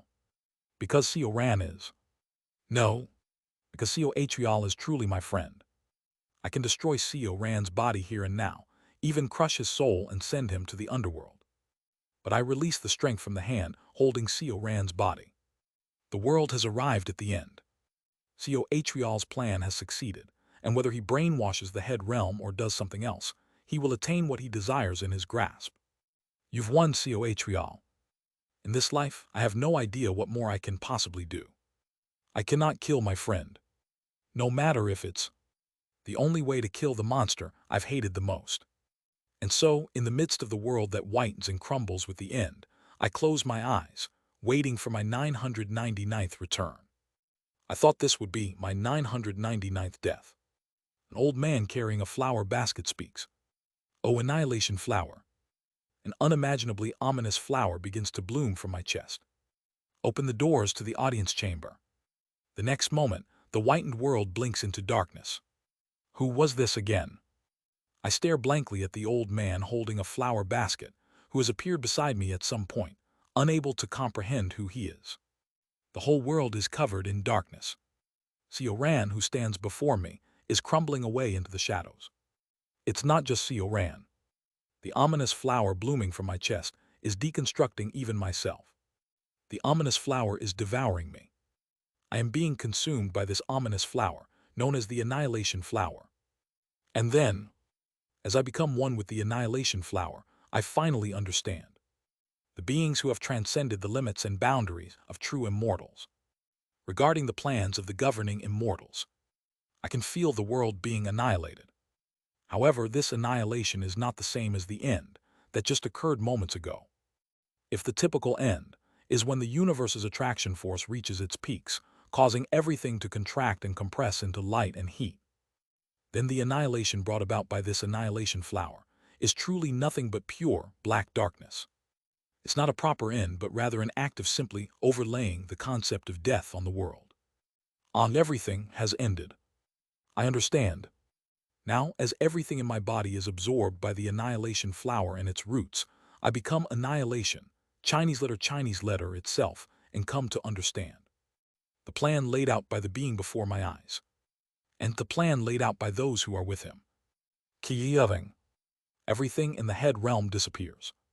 The great sea, the heaven-treading desert, the west, the east, the north, everything. All that remains is pitch-black darkness and the sun and moon hanging far off in the sky. Is that the true form of the head realms, sun and moon? It is exactly as described in the diary of the sea dragon race astronomer, Jian Hyang. The sun and moon of the head realm are fixed in place. It was merely that, when the head realm's world was intact, the flow of yin and yang in the heaven and earth spiritual energy created an optical illusion, making it seem as if day and night alternated. The sun and moon of the head realm merely exist in a position that seems to overlook the entire head realm from a slightly southern direction. I see. I recall how Coatrial's brainwashing waves pierced through the sky, the southern end of the head realm, and escaped. The place Coatrial escaped to is the forehead, Chinese letter. The flower basket old man beside me lets out a small exclamation. How astonishing! I thought it was merely the desperate struggle of a bug, and yet it worked. Ha ha ha ha ha. The desperate struggle of a bug. Coatrial escaping through the forehead. And that feeling of the mind clearing at the last moment. The spell cast over the sea dragon palace that clears the mind. I see now. Finally, I understand what Coatrial's true purpose is. It's not about brainwashing the head realm. The head realm is not a being that someone like Coatrial can brainwash. As I gaze at the sun and moon before me, I become even more certain. When Coatrial seized control of the entire sun and moon heavenly domain, there was only one thing he sought to obtain while manipulating the entire world. To awaken the head realm. I recall the phenomenon from just a moment ago when the world turned white. I thought it was simply the aftermath of the end. But it isn't. The power of annihilation granted to me by the annihilation flower whispers the truth. That phenomenon just now isn't something as simple as the end. It is merely the process of the head realm awakening. If the head realm is a living being, then this living entity currently exerts no influence and is merely in the state of existing. Such a state is often referred to as dreaming by many beings. Coatrial temporarily cleared the head realm's mind in an attempt to awaken the being that the main bodies of the 5 middle realms desperately sought to reach. And when a dreaming existence wakes up, the beings within the dream ultimately disappear. The scenery of the world turning white just moments ago. The fact that I was able to fully absorb the candle dragon race as I advanced to the sacred vessel stage. And finally, the claim Coatrial made in the diary of Jian Hyang. His claims that only through ascension can we have dignity. Yes, perhaps. Because beings within a dream can only attain dignity when stepping outside the dream, Coatrial may have chosen to lead everyone into collective ascension. It's when I am lost in thought, contemplating such notions. The flower basket old man opens his eyes wide, staring beyond the darkness. He appears astonished as he looks at the forehead of the sun and moon. The bug has come face to face. Coatrial is doing something with the awakened head realm. Is he now facing something absolute? If so, then, what is it that he is seeing? Afterward, I see a resplendent radiance at the southern end of the world. Thunk. That is the end. I feel something strange. It's bright. The sky is blue and the earth is green. From far away, the scent of the sea drifts toward me. This is nice. Though my body has been obliterated by the annihilation flower, I can still feel senses. For some reason, a drowsy feeling washes over me, making me want to fall asleep. But something is strange. Why am I suddenly in a place like this? I dove into the lightning sacred sea to save Jian Myonghoon, ended up in the head realm and ran and Coatrial. Suddenly, I realized something strange. Who was Coatrial again? Tingle. For some reason, the canvas of myriad forms and connections shakes violently. I ponder for a while about the name Coatrial, which just came to mind, and finally I understand. Coatrial is just a type of blue earthworm. Why did I come looking for something like that? It's strange. The canvas of myriad forms and connections is shaking violently like mad. But I can't understand. For some reason, the thought of blue earthworm refuses to leave my mind. Blue earthworm. Medicinal ingredient collectively referred to as Coatrial. A meager, insignificant worm ground and added when cultivators in the chi refining stage concoct pills, occasionally referred to as Coatrial. No, that's not right. This is my misunderstanding. Coatl is simply a nickname I gave to one of those blue earthworms. Why did I give a nickname to a worm? I can't remember. From the very beginning, I can't even recall the origin of the name, Coatl. I have no idea what logic led me to even give such a name. What is certain is that Coatl is a non-existent term. Right now, instead of wasting time on something so unimportant, I need to focus on the suddenly thrashing canvas of myriad forms and connections, this flower basket old man and myself who has become an annihilation flower. Then I notice the old man with the flower basket trembling violently beside me. He is staring at the sky as if overcome with chills. What? Just then, he suddenly yells out in a roar. Remember, Ziyeving. His roar stays stuck in my mind. Along with it, together with a shock as if struck in the back of the head, I feel something terrifying rising in my head. The canvas of myriad forms and connections stabilizes. And, with his single word, I recall everything I had forgotten, up until now. The name of the true immortal whom I met on the lowest floor of the serving command arc in the past, Bang Myo. The black dragon I encountered through the black dragon true blood, the name Yu Hao Ti revealed by the black dragon, and the moment of that encounter. And, in my 19th cycle, the flower basket old man who had ridden on my shoulder the entire time throughout. Everything about the Sal tree heavenly venerable comes flooding back. And, Ziyang, Quarvirung, I come to know who Coatl is. Avoya. A brutal, wrenching pain feels as though it is tearing through my brain. I tremble in horror at the sensation of having learned something I should not know. Just now, at that very moment, the existence of Coatl had vanished from the world. It was carved out of history entirely, rewritten, Chinese letter, into nothing more than a nickname for blue earthworms. A dreadful truth that I would have remained oblivious had the Sal tree heavenly venerable not revealed it to me. Coatl has been excised because he came to know something he should not have known, without anyone being able to perceive it in just a single moment. The Sal tree heavenly venerable opens his mouth. Despite detonating all the power accumulated in the annihilation flower over 100 million years, the door still remains closed, making their way into this audience chamber with nothing but their innate authority. Salt sea, vast cold. Those two just what? A tone that seems to be lamenting about something. But I, suffering from the agony of retaining memories of an erased existence, find it difficult to interpret the meaning of his words. Kagagugu. Then, while I fail to regain my senses, the Sal tree heavenly venerable lifts me, who has become the annihilation flower. I have come to understand that my strength alone cannot suffice, and, as you said, I know that light is insidious. Still gazing towards the southern end, he turns his head to the right and speaks to someone. I think I know who that someone is. That being is meticulous beyond imagination. Perhaps even all of our actions are part of their prophecy. However, this time will be different. This time, we are not attempting to defy the heavens Chinese letter. The Sal tree heavenly venerable is transcending space-time, with the entity possessing Jian Myohun to converse. The prophecy of Great Mountain has already brought you to this place. Cooperate, as the chaos has already begun. Kurung. With every word he speaks, the ominous energy Chinese letter, flowing from my annihilation flower-turned body dyes the surroundings, as if it will annihilate the world all over again. The Radiant's 8 immortals cannot come here, never mind the lightning sacred sea, because the role of the annihilation flower does not end with simply knocking on the doors of the audience chamber. Heavenly King, heavenly domain. Or rather, in the place that used to be, the Heavenly King, heavenly domain, 8 giants of light with despondent demeanors stand trembling in humiliation as they look upon the collapsed domain. OHEAVENLYVENERABLES. WASTHTALLOFYOU. The 8 giants collectively glare beyond the ruins of the Heavenly King, heavenly domain at the sun and moon heavenly domain, now being recreated after the end.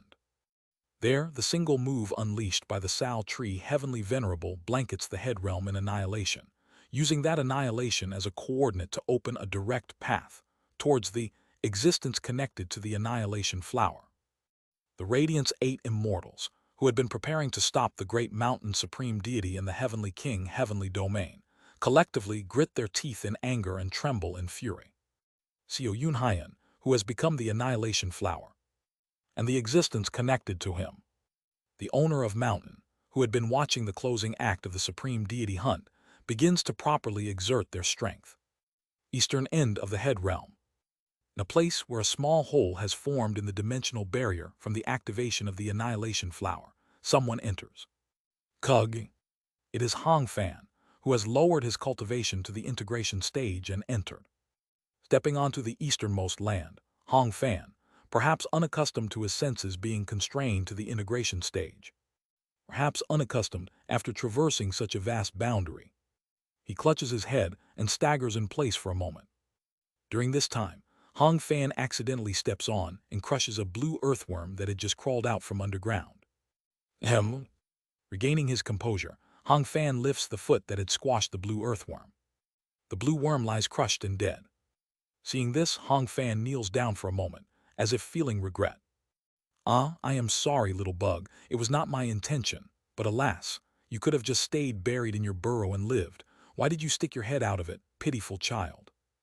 As if sympathetic, Hong Fan buries the crushed blue earthworm back into the earth and builds a small mound over it. If there is a next life, then please do not stick your head out of the burrow. You might get stepped on and die. Even if you do come out, quickly retreat back inside, so that no one steps on you. After briefly praying for the blue earthworm's rebirth in paradise, Chinese letter, Hong Fan regains his balance and looks towards a distant place. The place from which an overwhelming power of annihilation emanates. Step. Hong Fan, with a hardened expression, uses the ground shrinking technique towards the power of annihilation. The path has already been laid. Kagagugu. Once again, the head realm faces annihilation.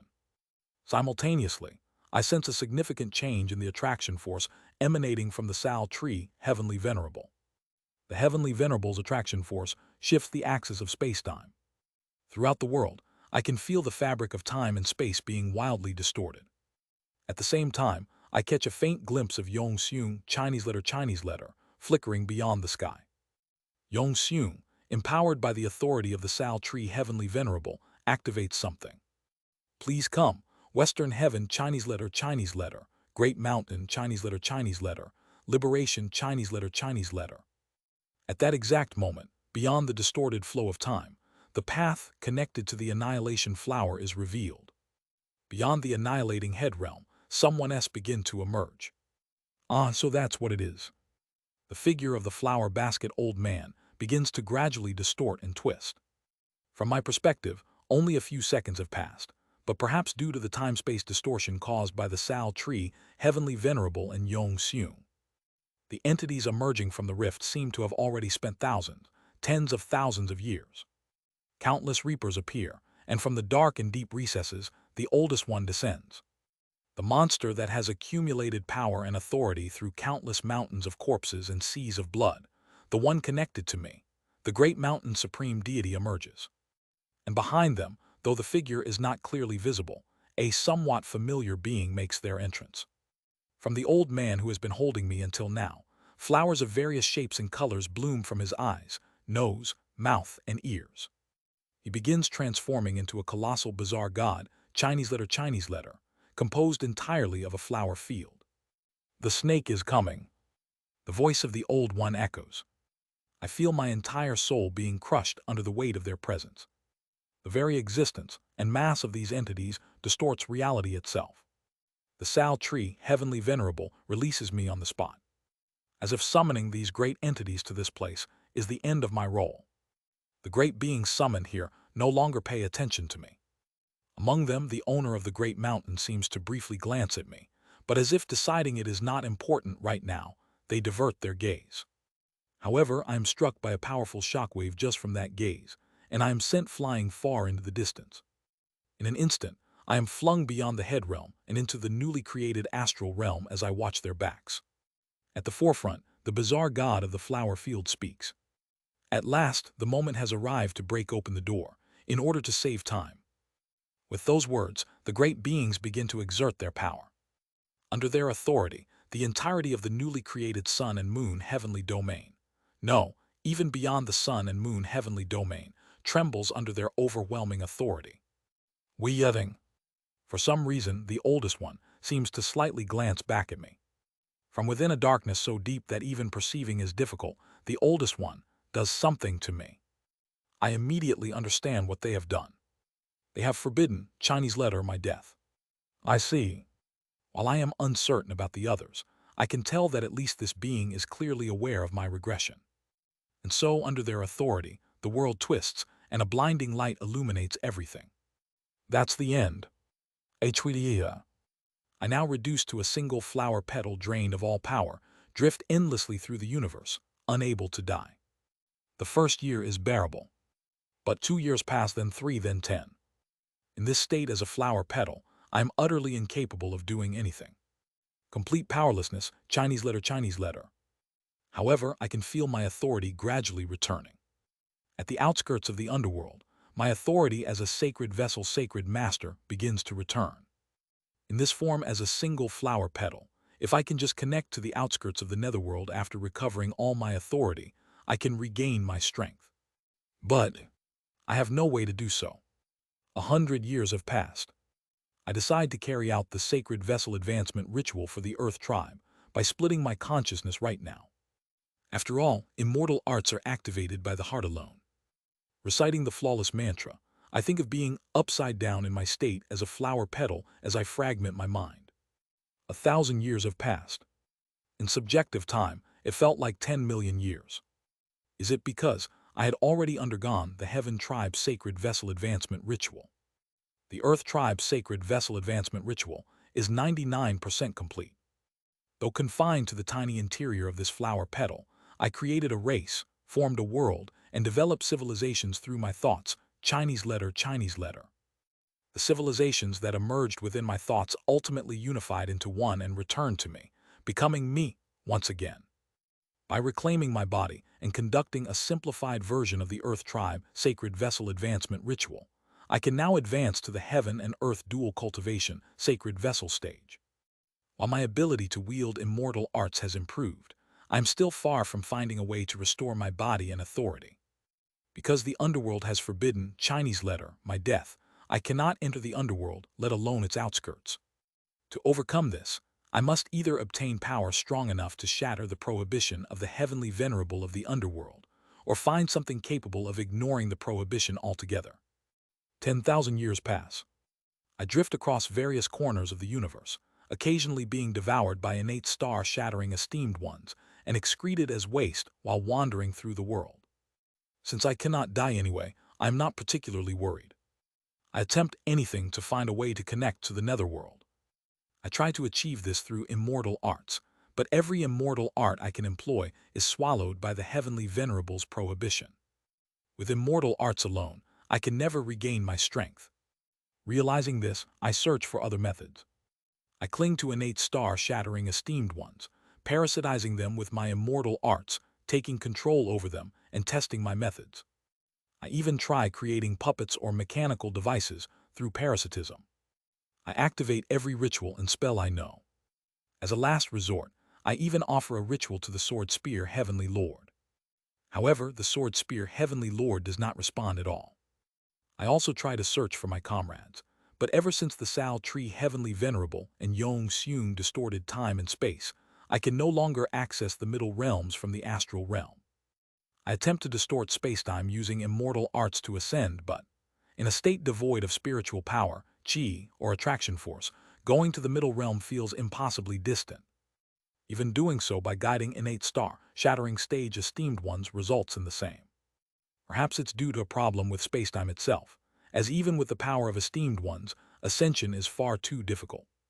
After realizing how difficult it is to meet my comrades, I fall into extreme suicidal urges. However, there is no way for me to die. Since I am not entirely free to use immortal arts, I spend most of my time in a powerless state as a mere flower petal, contemplating how to escape this condition. Another 100,000 years pass. Now I am 300,000 years old. It is only around this time that I find a way. It is none other than my death energy, Chinese letter. Though my death is forbidden, the power of death accumulated in my soul remains intact. To reclaim my power in this world where everything else has disappeared, I search for a way to harness this death energy. Using the phenomena extinguishing mantra to push attraction force to its peak, and then causing it to explode can temporarily dissolve the death energy. That much is the truth. Thus, I begin searching for a way to handle death energy through the phenomena extinguishing mantra. Time flows endlessly once more. Then, when I reach exactly 320,000 years of age, the result of relentless imagining, contemplating, doubting, and reconstructing the method of handling death energy is, I realize that I am going insane. Someday, a circled Chinese letter appears before my eyes. It is the circle that Hyun Guai once drew. Previously, this circle had terrified me. The sight of Hyun Guai mercilessly smashing the circle and the void that extended beyond it were horrifying to the point that I couldn't dare grip my sword. But I suddenly sensed something strange. Back then, Hyun Guai's dance was so dreadful and horrifying to me. Yet for some reason, the dance no longer feels as terrifying. Why was I so afraid of something like that? Such a question crosses my mind.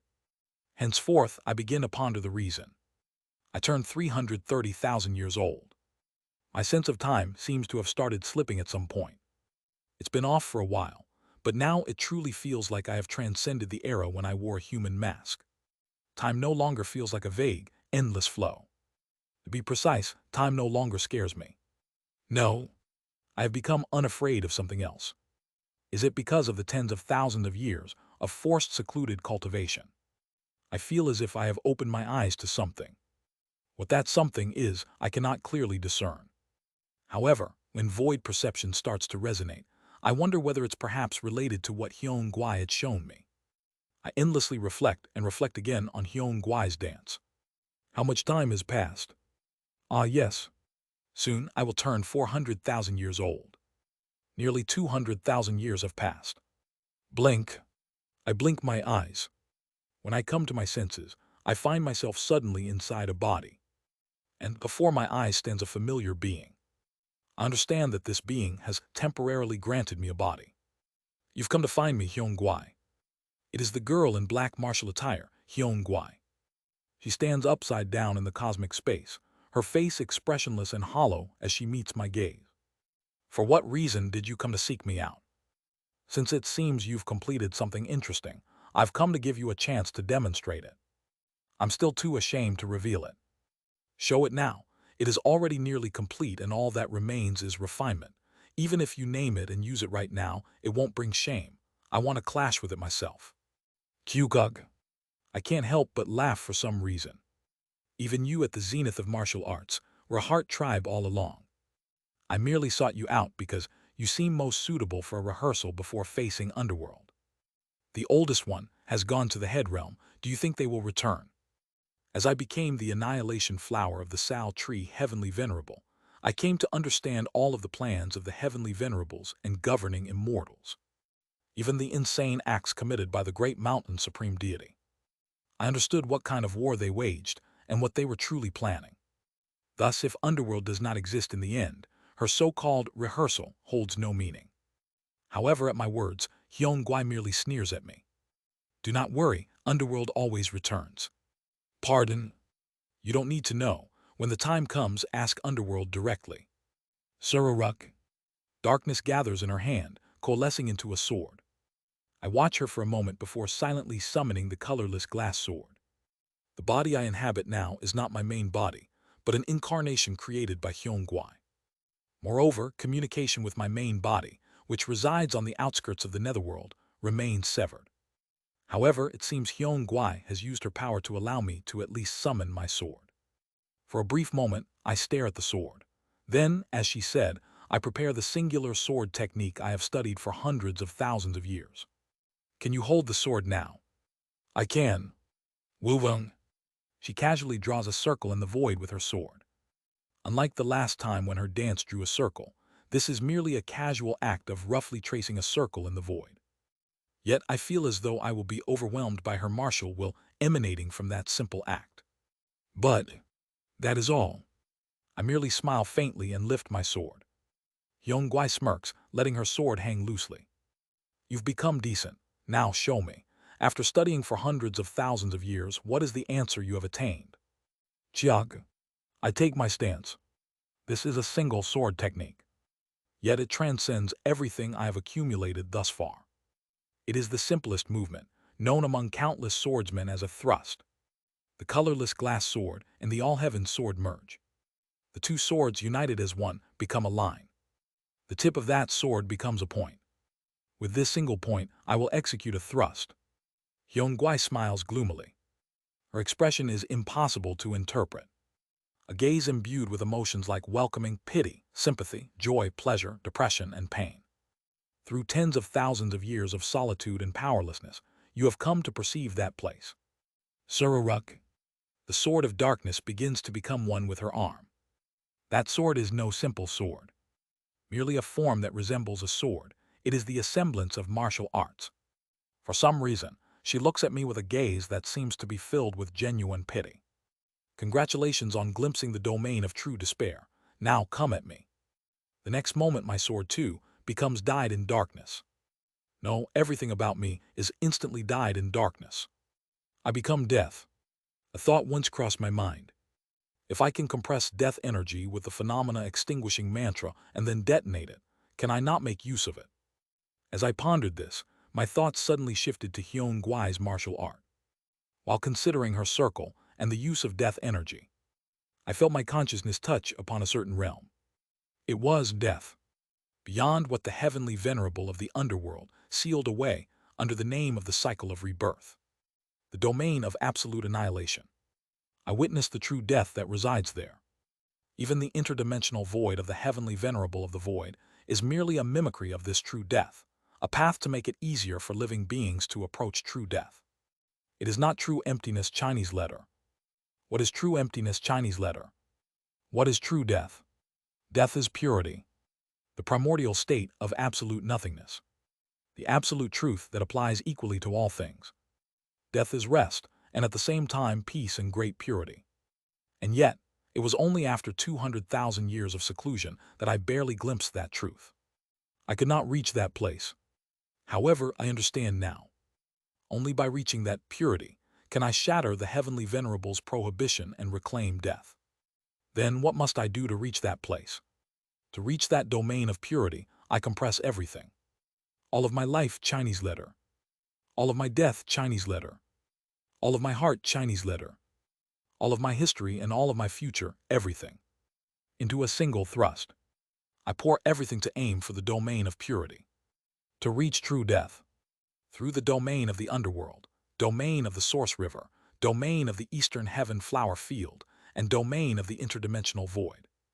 I pierce a hole through all of them. I surround my body with death energy, condensed to the point it feels liquefied. What is the identity of this death energy?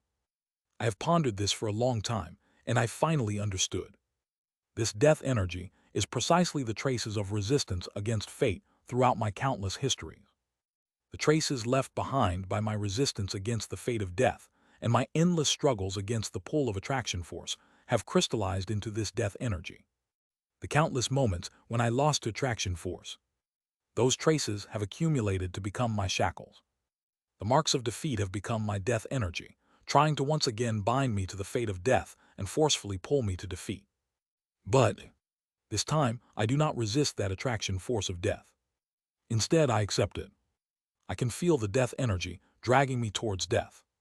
Of course, thanks to the heavenly venerable's prohibition, I do not die, but a pain akin to death engulfs me. 1,000 moments of death flash before my eyes like a revolving lantern. TL, revolving lantern is a metaphor for a rapid flood of memories. All that torment crashes down upon me at once. Take this. Hyung Guai's sword lowers towards me. I do not resist the power of death. Instead, I comply with it, adding my own will to that power. All of my attraction force and heart, with the formula of the phenomena extinguishing mantra, converge into a single point and become added to the power of death. Payet. In that state I thrust. For a fleeting moment, my body transcends life. Through my eyes, I see the dimensions of the source river, the eastern heaven flower field, the interdimensional void, and the netherworld. And then, beyond them, towards true death. Towards the domain of purity, I thrust my sword. I no longer perceive Hyun Gwai before my eyes.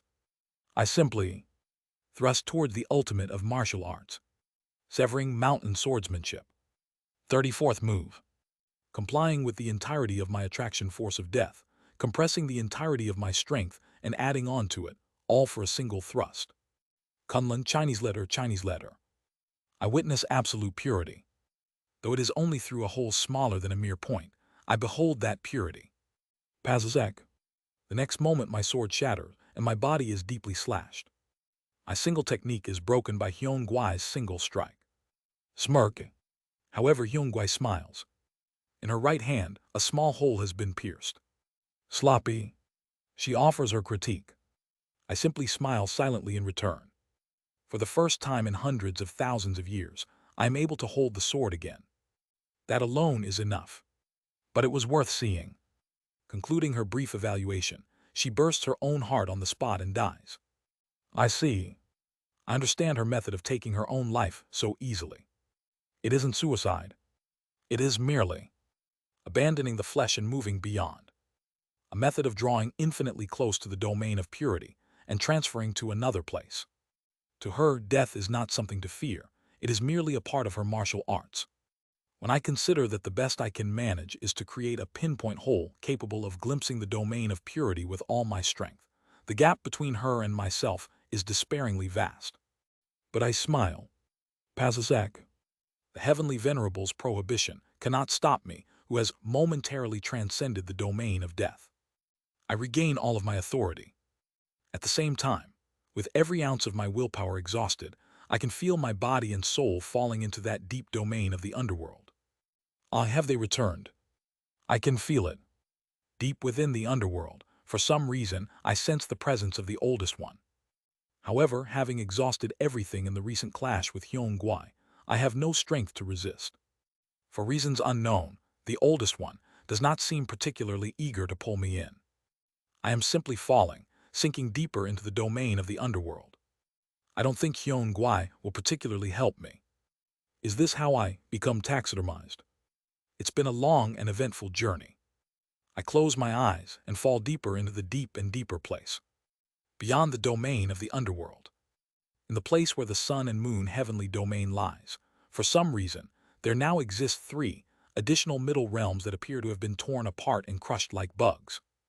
Beyond them, the head realm, perhaps it's just my imagination, seems to have grown slightly larger in size. Resigned to being taxidermized for all of eternity, I fall powerlessly like a bug to the deepest depths. That is my 999th return.